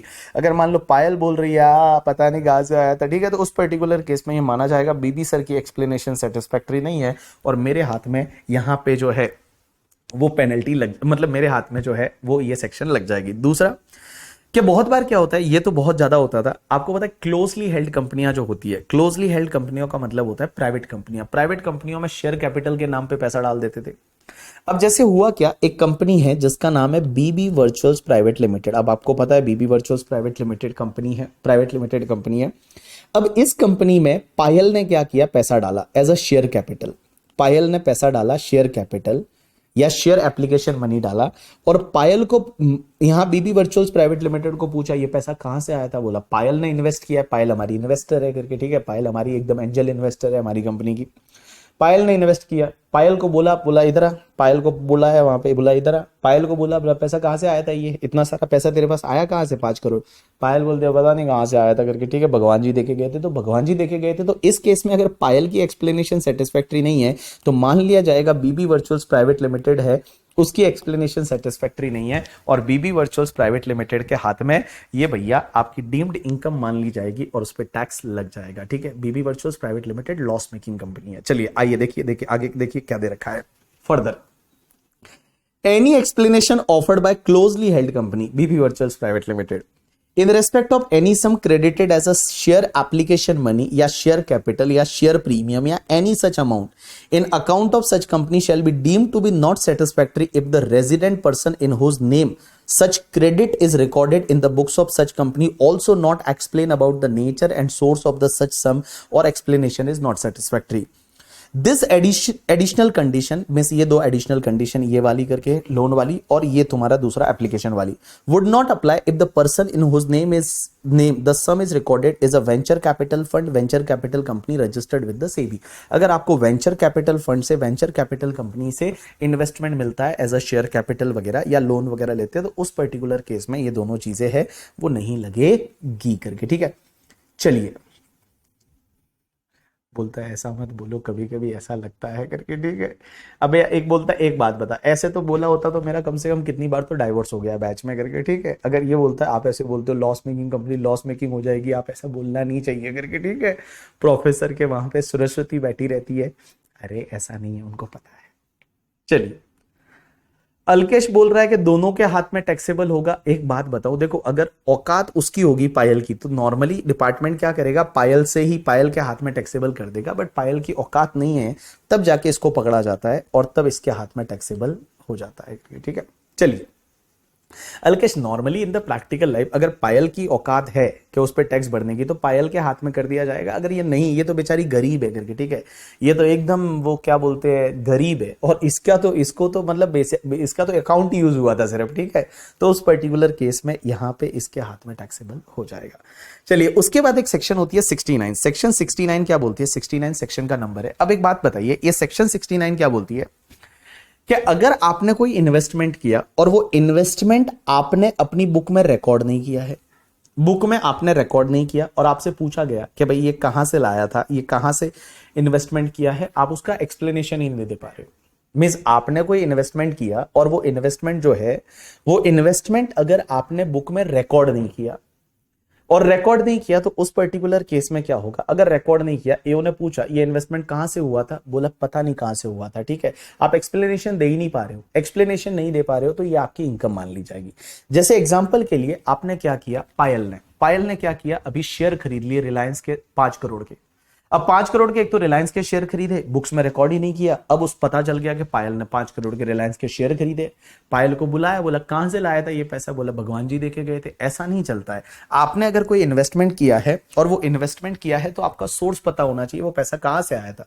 अगर आप उसका explanation नहीं दे रहे हो तो section 69 है, वो 69 बोलती है कि वो इन्वेस्टमेंट की जो वैल्यू है उतना आपका इनकम माना जाएगा और उस पर 78% की रेट से टैक्स लग जाएगा। तो देखिए क्या दे रखा है, Where in any previous year the assessee has made the investment, पायल ने इन्वेस्टमेंट किया, रिलायंस के शेयर खरीदे 5 करोड़ के, which are not recorded in the books of accounts, उसने बुक्स ऑफ अकाउंट्स में रिकॉर्ड ही नहीं किया, and the assessee offered no explanation about the nature and source of investment or explanation is not satisfactory in the opinion of AO, the value of investment are taxed as deemed income of the assessee for that previous year। तो आपने कोई investment किया और वो investment है वो आपने book में रिकॉर्ड ही नहीं किया, और फिर एओ को पता चला आपने इन्वेस्टमेंट किया था, शेयर खरीदे थे, ठीक है, या आपने घर बनाया था और इन्वेस्टमेंट आपने रिकॉर्ड नहीं किया। तो उस पर्टिकुलर केस में जो है आपसे पूछा गया ये इन्वेस्टमेंट कहां से किया था, पैसा कहां से लाया था, बोला पता नहीं कहां से लाया था, भगवान जी देके गए थे, ठीक है। तो भगवान जी देके गए थे तो आप भी 78% यहां पे दे दीजिए करके चुपचाप।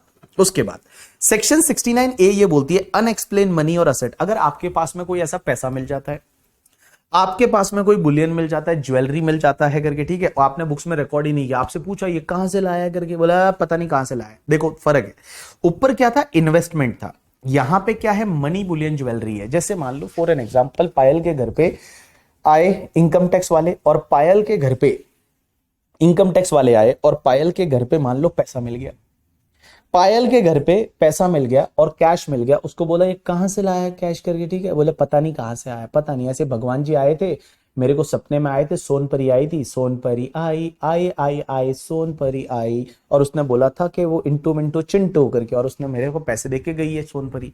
अब अगर आपकी एक्सप्लेनेशन ऐसी है, या फिर आपसे पूछा आपके घर पे गोल्ड की बिस्किट मिल गई और बोला ये गोल्ड की बिस्किट कहां से लाई करके, ठीक है, तो आप एक्सप्लेनेशन ही नहीं दे पा रहे हो, या आप बोल रहे हो हमने तो पार्ले जी गोल्ड खरीदा था, हमने सोचा उसमें खाने की बिस्किट होगी, पार्ले जी गोल्ड में ये बिस्किट आ गई। तो आपके पास में यहाँ पे कोई भी मनी है, ज्वेलरी है, क्या ही एग्जांपल था करके, ठीक है, मनी है, बुलियन है, ज्वेलरी है, और ये सब मिल जाता है और आपसे पूछा जाता है ये कहां से लाया था करके, ठीक है, यहां से कहां से लाया था, आप उसका एक्सप्लेनेशन नहीं दे पा रहे हो, तो वो आपकी इनकम मान ली जाएगी। तो देखिए क्या दे रखा है, where in any previous year assessee is found to be the owner of any money, bullion, jewelry or any other valuable article and the same is not recorded in the books of accounts, and the assessee offered no explanation about the nature and source of acquisition of such money, bullion, etc., or the explanation is not satisfactory in the opinion of the AO, then money and the value of bullion, etc., etc., may be treated as the deemed to be income of the previous year करके, ठीक है, वो इस साल की income मानी जाएगी करके, ठीक है। आप गिफ्ट बताते हो तो आगे वाली की औकात भी तो होनी चाहिए जिसने आपको गिफ्ट दिया है करके, ठीक है। चलिए उसके बाद में नेक्स्ट पार्ट पे चलते हैं 69B। 69B क्या बोलती है बताए, क्या आपने कोई भी इन्वेस्टमेंट है वो आपने बुक में रिकॉर्ड तो किया है, इन्वेस्टमेंट या असेट है वो बुक में रिकॉर्ड तो की है, बट वो आपने पूरी नहीं की। मींस आपने बुक में रिकॉर्ड तो किया बट आपने पूरा रिकॉर्ड नहीं किया। जैसे मैं एक एग्जांपल लेता हूं, एक बात समझना, होता क्या है, ऐसे सुन के इधर देखिए, इधर देखिए, मेरी तरफ देखिए, हुआ क्या कि मान लो मैंने 1 केजी गोल्ड खरीदा। अब 1 केजी गोल्ड की आज की वैल्यू कितनी है पता है, 60 लाख रुपीस। आज की वैल्यू 1 केजी गोल्ड की 60 लाख रुपीस है। अब मैं क्या करता हूं, मैं बोलता हूं कि मैंने 1 केजी गोल्ड है वो 25 लाख में खरीदा है। अब आपने क्या किया है, देखो आप उसको पार्टली रिकॉर्ड कर रहे हो बुक में, आप रिकॉर्ड कर रहे हो बट पार्टली कर रहे हो। आप बुक में रिकॉर्ड करते हो मैंने 1 केजी गोल्ड खरीदा, बट कितने में खरीदा, बोला 25 लाख में। तू भाई कैसे खरीद लेगा, तू क्या 30 मार खाना है। तो आपने 1 केजी गोल्ड खरीदा और आप बोलते हो आपने 25 लाख में खरीदा। अरे भाई मार्केट वैल्यू से कम पे तू कैसे खरीदेगा, पहली चीज तो ये। तो तूने यहां पे इन्वेस्टमेंट को पूरा रिकॉर्ड नहीं किया बुक में रिकॉर्ड किया है बट आपने पूरा रिकॉर्ड नहीं किया। अगर आपने इन्वेस्टमेंट को पूरा रिकॉर्ड नहीं किया तो उस पर्टिकुलर केस में क्या होगा कि भैया जितना रिकॉर्ड नहीं किया ना वो आपकी इनकम मान ली जाएगी। तो 60 लाख रुपीस 1 किलो गोल्ड की प्राइस थी और आपने 25 लाख है वही रिकॉर्ड किया और बोला 25 लाख में मैंने 1 केजी गोल्ड खरीदा है। तो 25 लाख में मैंने 1 केजी गोल्ड खरीदा है, 25 लाख में मैंने 1 केजी गोल्ड खरीदा है, उसकी वैल्यू तो 60 लाख होनी चाहिए। आपने 25 लाख कैसे हो सकता है। तो देखिए पॉइंट नंबर 69B क्या बोलती है, where in any previous year the assessee has the made the investment or found to be the owner of any bullion or jewelry or other valuable article, AO find that the amount spent on the making such investment or in acquiring such article exceed the amount recorded in books of accounts. मतलब आपने जितना record किया उससे ज्यादा आपने खर्चा किया होगा, बाकी कैश दिया होगा by the assessee and he offered no explanation for difference or explanation is unsatisfactory in the opinion of AO, such excess may be deemed income of the assessee for that previous year. जितना excess है वो आपका deemed income माना जाएगा करके, ठीक है, जितना excess है वो आपका deemed income माना जाएगा. उसके बाद सेक्शन 69C क्या बोलती है? Unexplained expenditure. अनएक्सप्लेन एक्सपेंडिचर क्या होता है कि अगर मान लो आपने कोई खर्चा किया, अब खर्चे में पूछा गया पैसा कहां से लाया था, आप एक्सप्लेनेशन दे नहीं पा रहे हो. एग्जाम्पल के लिए इशिका की शादी थी करके, ठीक है, इशिता या इशिका जो भी नाम था, इशिका की शादी थी. इशिका के पापा ने 1 करोड़ रुपया खर्च किया शादी पे. शादी पे 1 करोड़ रुपया खर्च किया. फिर पापा को साइड में लेके इनकम टैक्स वालों ने पूछा ये कहां से लाया था, तो बोले बस मतलब भगवान ने दिया था, ईश्वर का दिया था, बेटी के लिए दिया था, बेटी की शादी पे खर्च कर लिया. बोले ऐसा नहीं, कहां से लाया था बताओ, 1 करोड़ रुपया तुमने लाया, आज तक रिटर्न ही फाइल नहीं किया है. तो यहां इशिका के पापा से पूछा गया कि ये 1 करोड़ रुपया कहां से लाया था. इशिका के पापा बोल रहे हैं बस खुदा का दिया, खुदा को अर्पण करके, ठीक है, बेटी भगवान की मतलब देन थी, बेटी हुई थी, बेटी के लिए पैसा था, बेटी के शादी में खर्च कर लिया. बोला ऐसा नहीं चलेगा, आप सच में बताओ ये पैसा कहां से लाया था. तो अगर आप एक्सप्लेनेशन नहीं दे पा रहे या एक्सप्लेनेशन सेटिस्फैक्टरी नहीं है तो वो आपकी इनकम मान ली जाएगी. That is called unexplained expenditure. That is called unexplained expenditure करके, ठीक है. तो देखिए यहां पे क्या दे रखा है. अब एक बात समझिए, तो where in any previous year assessee has incurred any expenditure and he offered no explanation about the source of such expenditure or the explanation is unsatisfactory in the opinion of the AO. AO can treat such unexplained expenditure as the income of such previous year. Such unexplained expenditure which is deemed to be the income of assessee shall not be allowed as deduction under any other head. और जो भाई आपका खर्चा है, अगर वो एक बार deemed income मान लिया तो वो कहीं खर्चा अलाउ नहीं होगा. फिर आप ऐसा नहीं बोलोगे नहीं नहीं हम तो बिजनेस में इसको क्लेम कर लेते हैं, अदर सोर्सेज में क्लेम कर देते हैं. नहीं, आपका कहीं पे कुछ भी अलाउ नहीं होगा करके, ठीक है. चलिए ये बोलता है कि अगर मान लो सर शादी तो कर ली, शादी करने के बाद घर वालों के पास किसी के पास टैक्स देने के लिए पैसा नहीं है, ठीक है, खर्चा तो कर लिया आपने, ठीक है, और उसके बाद टैक्स देने के लिए पैसा नहीं है, तो आप इंसॉल्वेंट हो जाओ करके, ठीक है. और आप इंसॉल्वेंट हो जाओ और इंसॉल्वेंट होने के बाद फिर आपका इंसॉल्वेंसी प्रोसीडिंग चलेगा. इंसॉल्वेंसी में घर के बर्तन वर्तन है वो सब बेच दिए जाएंगे आपके, ठीक है. तो देखिए अपन ने अभी तक 4 सेक्शन पढ़ी. सबसे पहली सेक्शन थी 68, उसके बाद सेक्शन 69 सेक्शन 68, उसके बाद सेक्शन 69 ए बी सी. 68 क्या बोलती थी? कैश क्रेडिट, आपके अकाउंट में कुछ क्रेडिट हुआ, आप एक्सप्लेनेशन नहीं दे पा रहे हो. 69 क्या था? अनएक्सप्लेन इन्वेस्टमेंट, आपने इन्वेस्टमेंट किया, बुक्स में रिकॉर्ड नहीं किया, पूछा गया इन्वेस्टमेंट कहां से किया था, ऐसा बोल रहे हो, ठीक है. दूसरा अनएक्सप्लेन मनी, आपके पास कुछ मनी या एसेट मिल जाती है, आपसे पूछा जाता है कहां से ला कर रहे हो, तो उस पर्टिकुलर केस में. और 69 बी क्या था? आपने रिकॉर्ड तो किया है बुक में बट आधा रिकॉर्ड किया है, आपने रिकॉर्ड तो किया है बट आपने आधा रिकॉर्ड किया है. तो उस पर्टिकुलर केस में अगर आपने आधा रिकॉर्ड किया है तो उस पर्टिकुलर केस में आपने आधा रिकॉर्ड किया है तो उस पर्टिकुलर केस में आपका जितना डिफरेंस है वो आपके लिए टैक्सेबल हो जाएगा. उसके बाद में सेक्शन 69C क्या बोलती है? खर्चा किया और खर्चा बता नहीं पा रहे हो खर्चा कहां से किया. खर्चा किया आपने बट आप बता नहीं पा रहे हो कि खर्चा कहां से किया, तो उस पर्टिकुलर केस में भैया ये आपकी इनकम बन जाएगी. उसके बाद एक सेक्शन आती है 69D, that is amount borrowed और रीपेड ऑन द हुंडी. अब ये देखो, ये हुंडी लोन वगैरह आजकल कोई चलता नहीं है, बहुत पहले का जमाने का है. हुंडी लोन क्या होता है?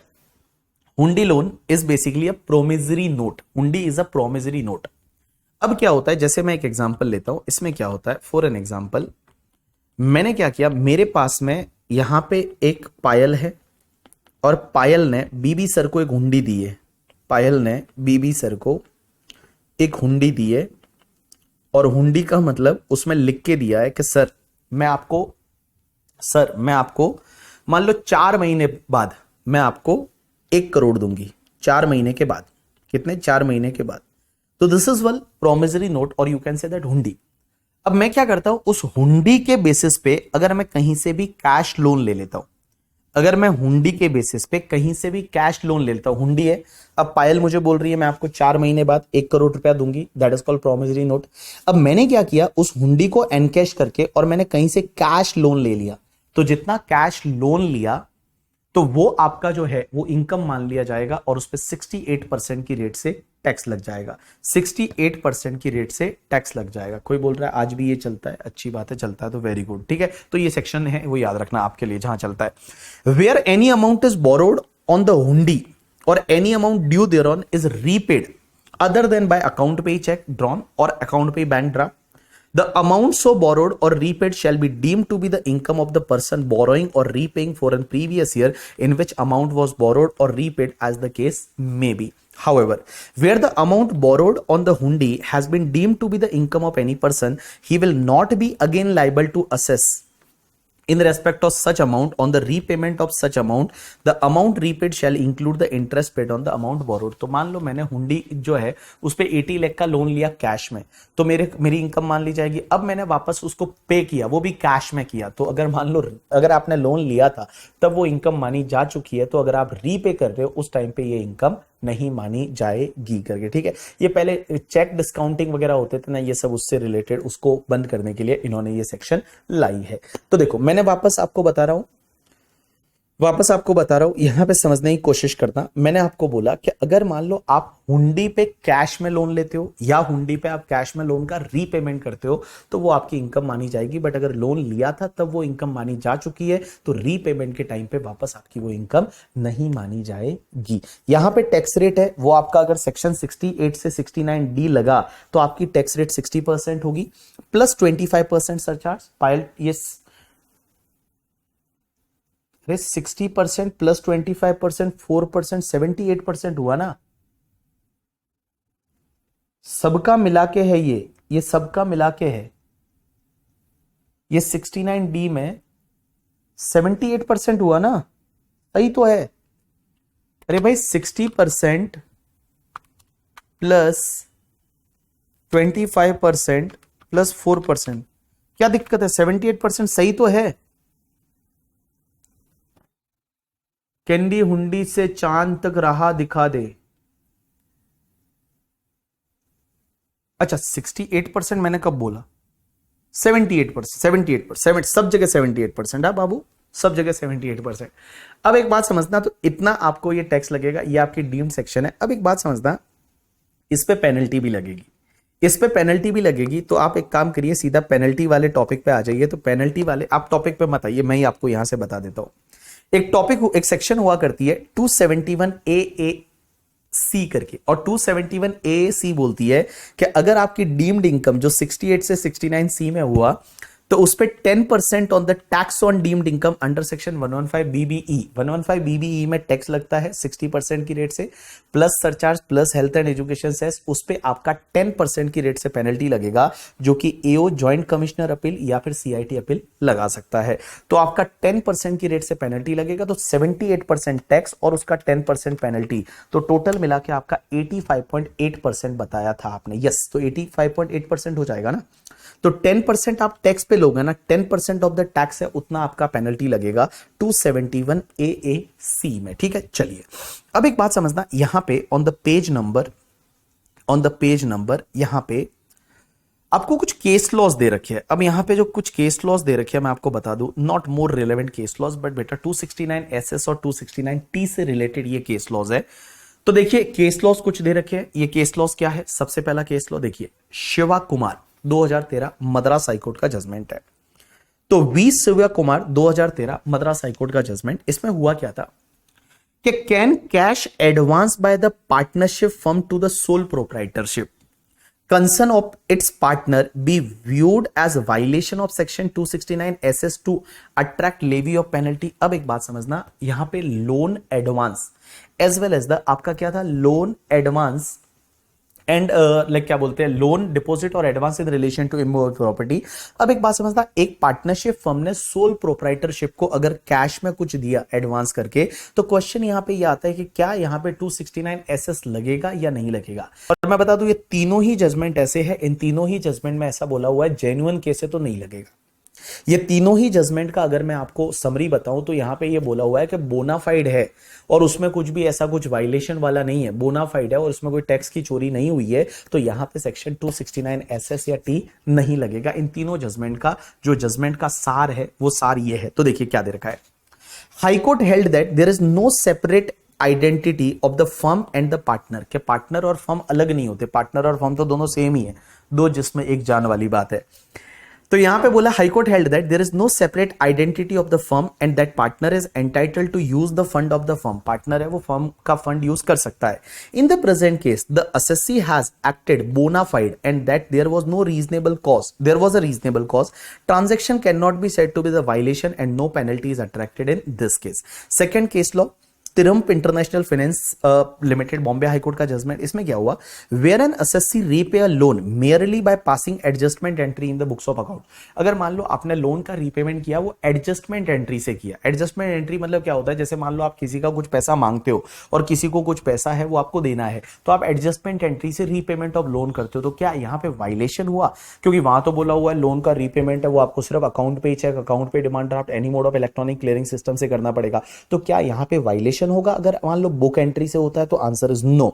Then such repayment of loan by assessee cannot be taken as the contravention of 269T to attract the penalty under section 271E if the transaction is bona fide in nature, being the normal business transaction and has not been made with the view to avoid tax। आपने कोई avoid tax करने के लिए ये नहीं किया। एक और केस लॉ है that is the Muthoot financer, इसमें क्या हुआ, is penalty under section 271D imposed for the cash loan or deposit received from the partner।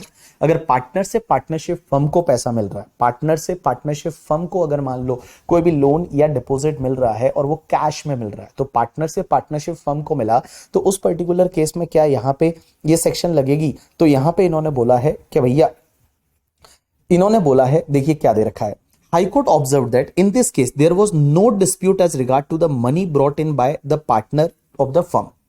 The source of money was also not doubted, मतलब सोर्स भी वो partner बता रहा है कि मेरा सोर्स ये था।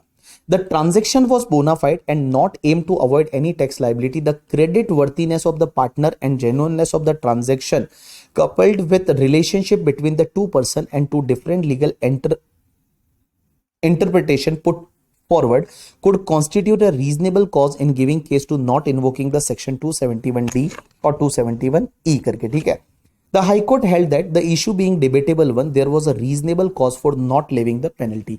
तो पार्टनर ने पार्टनरशिप फर्म को क्या दिया? कैश दिया। तो पार्टनर ने पार्टनरशिप फर्म को कैश में अगर मान लो कोई लोन दिया, चलेगा, वहां पे आपका 269 एसएस और 269 टी है वो नहीं लगेगा। So this is all about the, इस टॉपिक में कुछ पार्ट बाकी है जिसको अपन कल करेंगे करके, ठीक है। तो कल अपन इसका एक तो कल जो पार्ट करेंगे वो एसएफटी से रिलेटेड, देखो ये जो टॉपिक है वो इतना ज्यादा जरूरी नहीं है एग्जाम के लिए, थोड़े बहुत कभी कभार कोई 2-4 मार्क का क्वेश्चन है वो आपको बैठता है। तो कल मैं आपको एसएफटी पढ़ाऊंगा, SFT means statement of financial account as well as the, आपको पता रहेगा आजकल तो ऑफिस में आप किसी का एनुअल इंफॉर्मेशन स्टेटमेंट भी डाउनलोड करते हो, एआईएस, तो एआईएस कल आपको पढ़ाएंगे, ये पढ़ाएंगे, ऑथोराइज रिप्रेजेंटेटिव पढ़ाएंगे, तो कल आपको इसके आगे पढ़ाएंगे, ठीक है। चलिए आप लाइव सेशन ले सकते हैं ना, कोई दिक्कत नहीं, कल आपका लाइव सेशन है करके, ठीक है। लाइव सेशन है, कब आपको रिकॉर्डिंग देना है मैं आपको दे दूंगा, बट आपका लाइव सेशन है, ठीक है। आपको लाइव सेशन लेना है, लाइव सेशन लीजिए। अगर आपको आज का भी रिकॉर्डेड लेना है, आपको रिकॉर्डेड भी मिल जाए। गुंजन क्वेश्चन नंबर 12 ट्रस्ट का आप एक बार खुद ट्राई करिए, जो आपको जिस पॉइंट पे डाउट है आप अपने फ्रेंड से किसी से डिस्कस करिए, ठीक है। नहीं होता है तो मुझे बताइए आप। चलिए अब इसका कोई क्वेश्चन अगर आप एग्जाम से रिलेटेड अगर क्वेश्चन कोई कर सकते हैं तो मिसलेनियस टॉपिक में से कोई क्वेश्चन अगर आप कर सकते हैं तो कौन सा क्वेश्चन कर सकते? टॉपिक कौन सा था रे? Topic number 5। तो इससे रिलेटेड अगर आप क्वेश्चन करना चाहे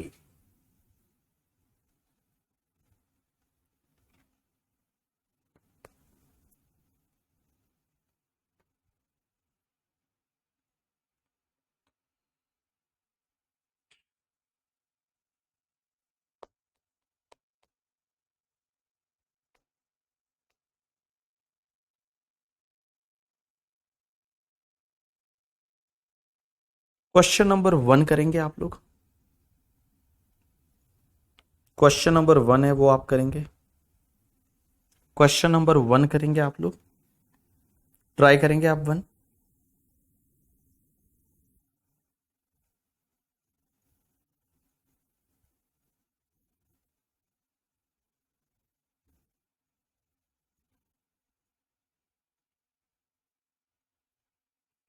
क्वेश्चन नंबर 2 करेंगे,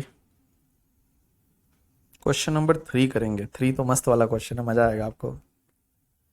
इसमें क्या है पता है, राजीव करके एक बंदा है। देखो, Rajiv is a retail trader and his total income of the last few years range between 8 lakh से 10 लाख ही रहा है। लास्ट के फ्यू इयर्स में उसका इनकम 8 से 10 लाख रहा है। He celebrated 25th wedding anniversary on the large scale on the 2nd December 2023 by hosting a cruise party in the luxury cruise liner Ocean Princess करके क्रूज पार्टी दे रहा है अपने 25th wedding anniversary पे। For Rajiv, he has spent 30 lakh rupees. Assessing officer in the course of scrutiny assessment, Mr. Rajiv asked him to explain the source of such expenditure. The explanation offered by Rajiv that the same was out of his saving for the last few years was not found satisfactory by assessing officer since couple years ago he has spent a tune of 60 lakh on the grand wedding celebration of his daughter also. उसने 60 साल थोड़े साल पहले अपनी बेटी की शादी पे और उड़ाया था करके, ठीक है। इन द चेन्नई विजयश्री महल, वहां पे चेन्नई में शादी की थी। You are required to examine the tax consequences, इसके साथ क्या हो सकता है। तो क्वेश्चन नंबर 3 आप पढ़िए, 69C से रिलेटेड है, 78% आपको टैक्स लगेगा। तो देखिए एक बार इसको रीड करिए अच्छे से, ठीक है। क्वेश्चन नंबर 4 भी करिएगा एंड क्वेश्चन नंबर 5 भी करिएगा। बस question number 1 to 4, 1 to 5, 1 to 5 है, इतना आप करके आइए। हिमालय ने बोला था उतने ही। तो क्वेश्चन नंबर 1 to 5 है, इतना आप करके आइए। आज के लिए इतना बहुत है, रिवाइज करके आइए। कल अपन इस टॉपिक को कंप्लीट करेंगे।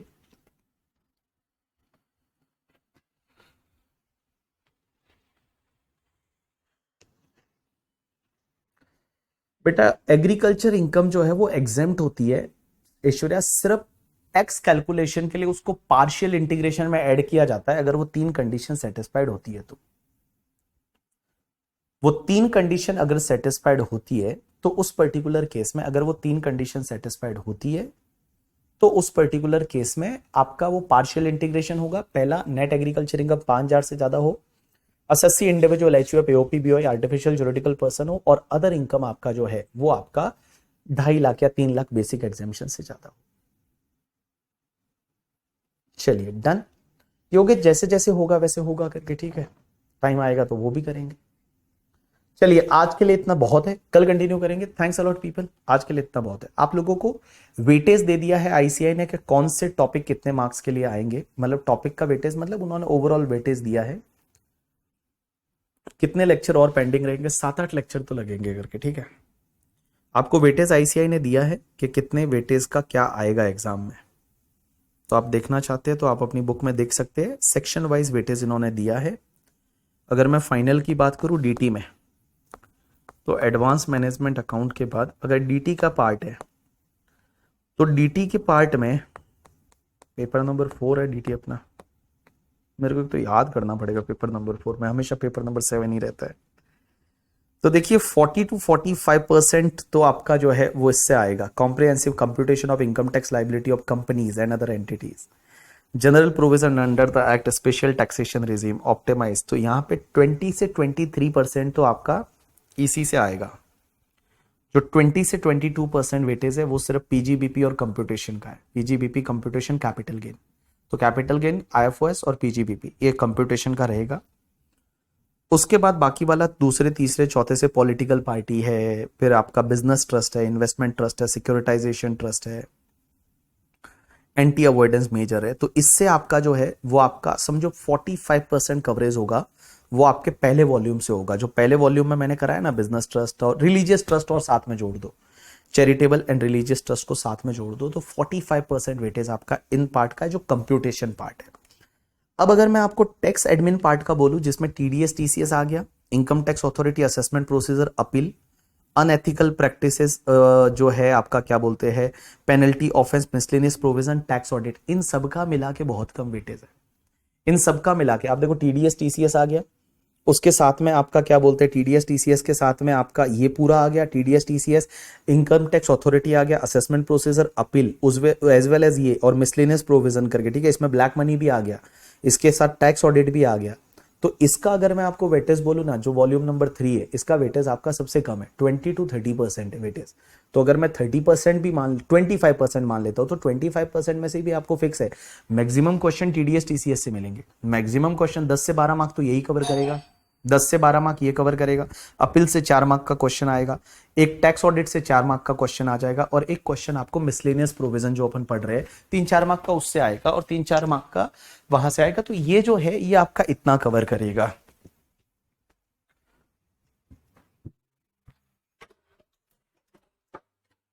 Thank you. उसके बाद अगर मैं बात करूं आपको, तो जो लास्ट वाला पार्ट है इंटरनेशनल टैक्सेशन, वो आपका 30 to 35%। मैंने आपको पहले भी बोला था ये चीज कि जो इंटरनेशनल टैक्सेशन जो है वो आपका 30 to 35% कवर करेगा। देखिए आईसीआई ने दे रखा है, मैंने आपको पहले ही बता दिया था कि इंटरनेशनल टैक्सेशन है, मेरी बात हुई है 30 to 35% कवर करेगा। So this is covering 30 to 35%, जिसमें transfer pricing, double taxation, avoidance agreement, non resident taxation, advance ruling, ये सब मिला के आपका 30। मैंने ना इक्वलाइजेशन लेवी मैंने इधर डाला है नॉन रेजिडेंट में, बट इंस्टीट्यूट ने इक्वलाइजेशन लेवी इस सेगमेंट में डाला है, क्योंकि वो क्या बोलते हैं इन्होंने डिजिटलाइजेशन करके जो इन्होंने यहां पे डाला है इस वाले पॉइंट में, बट अपने को एनआर के साथ में पढ़ने का बेटर रहेगा। तो आप समझो, अगर आप ढंग से पढ़ाई करो ना, ढंग से करके, ठीक है, तो आप आराम से 60 से 70 मार्क्स है वो ला सकते हो। 70 मार्क्स है वो आप आराम से ला सकते हो अगर आपने ढंग से पढ़ाई की तो।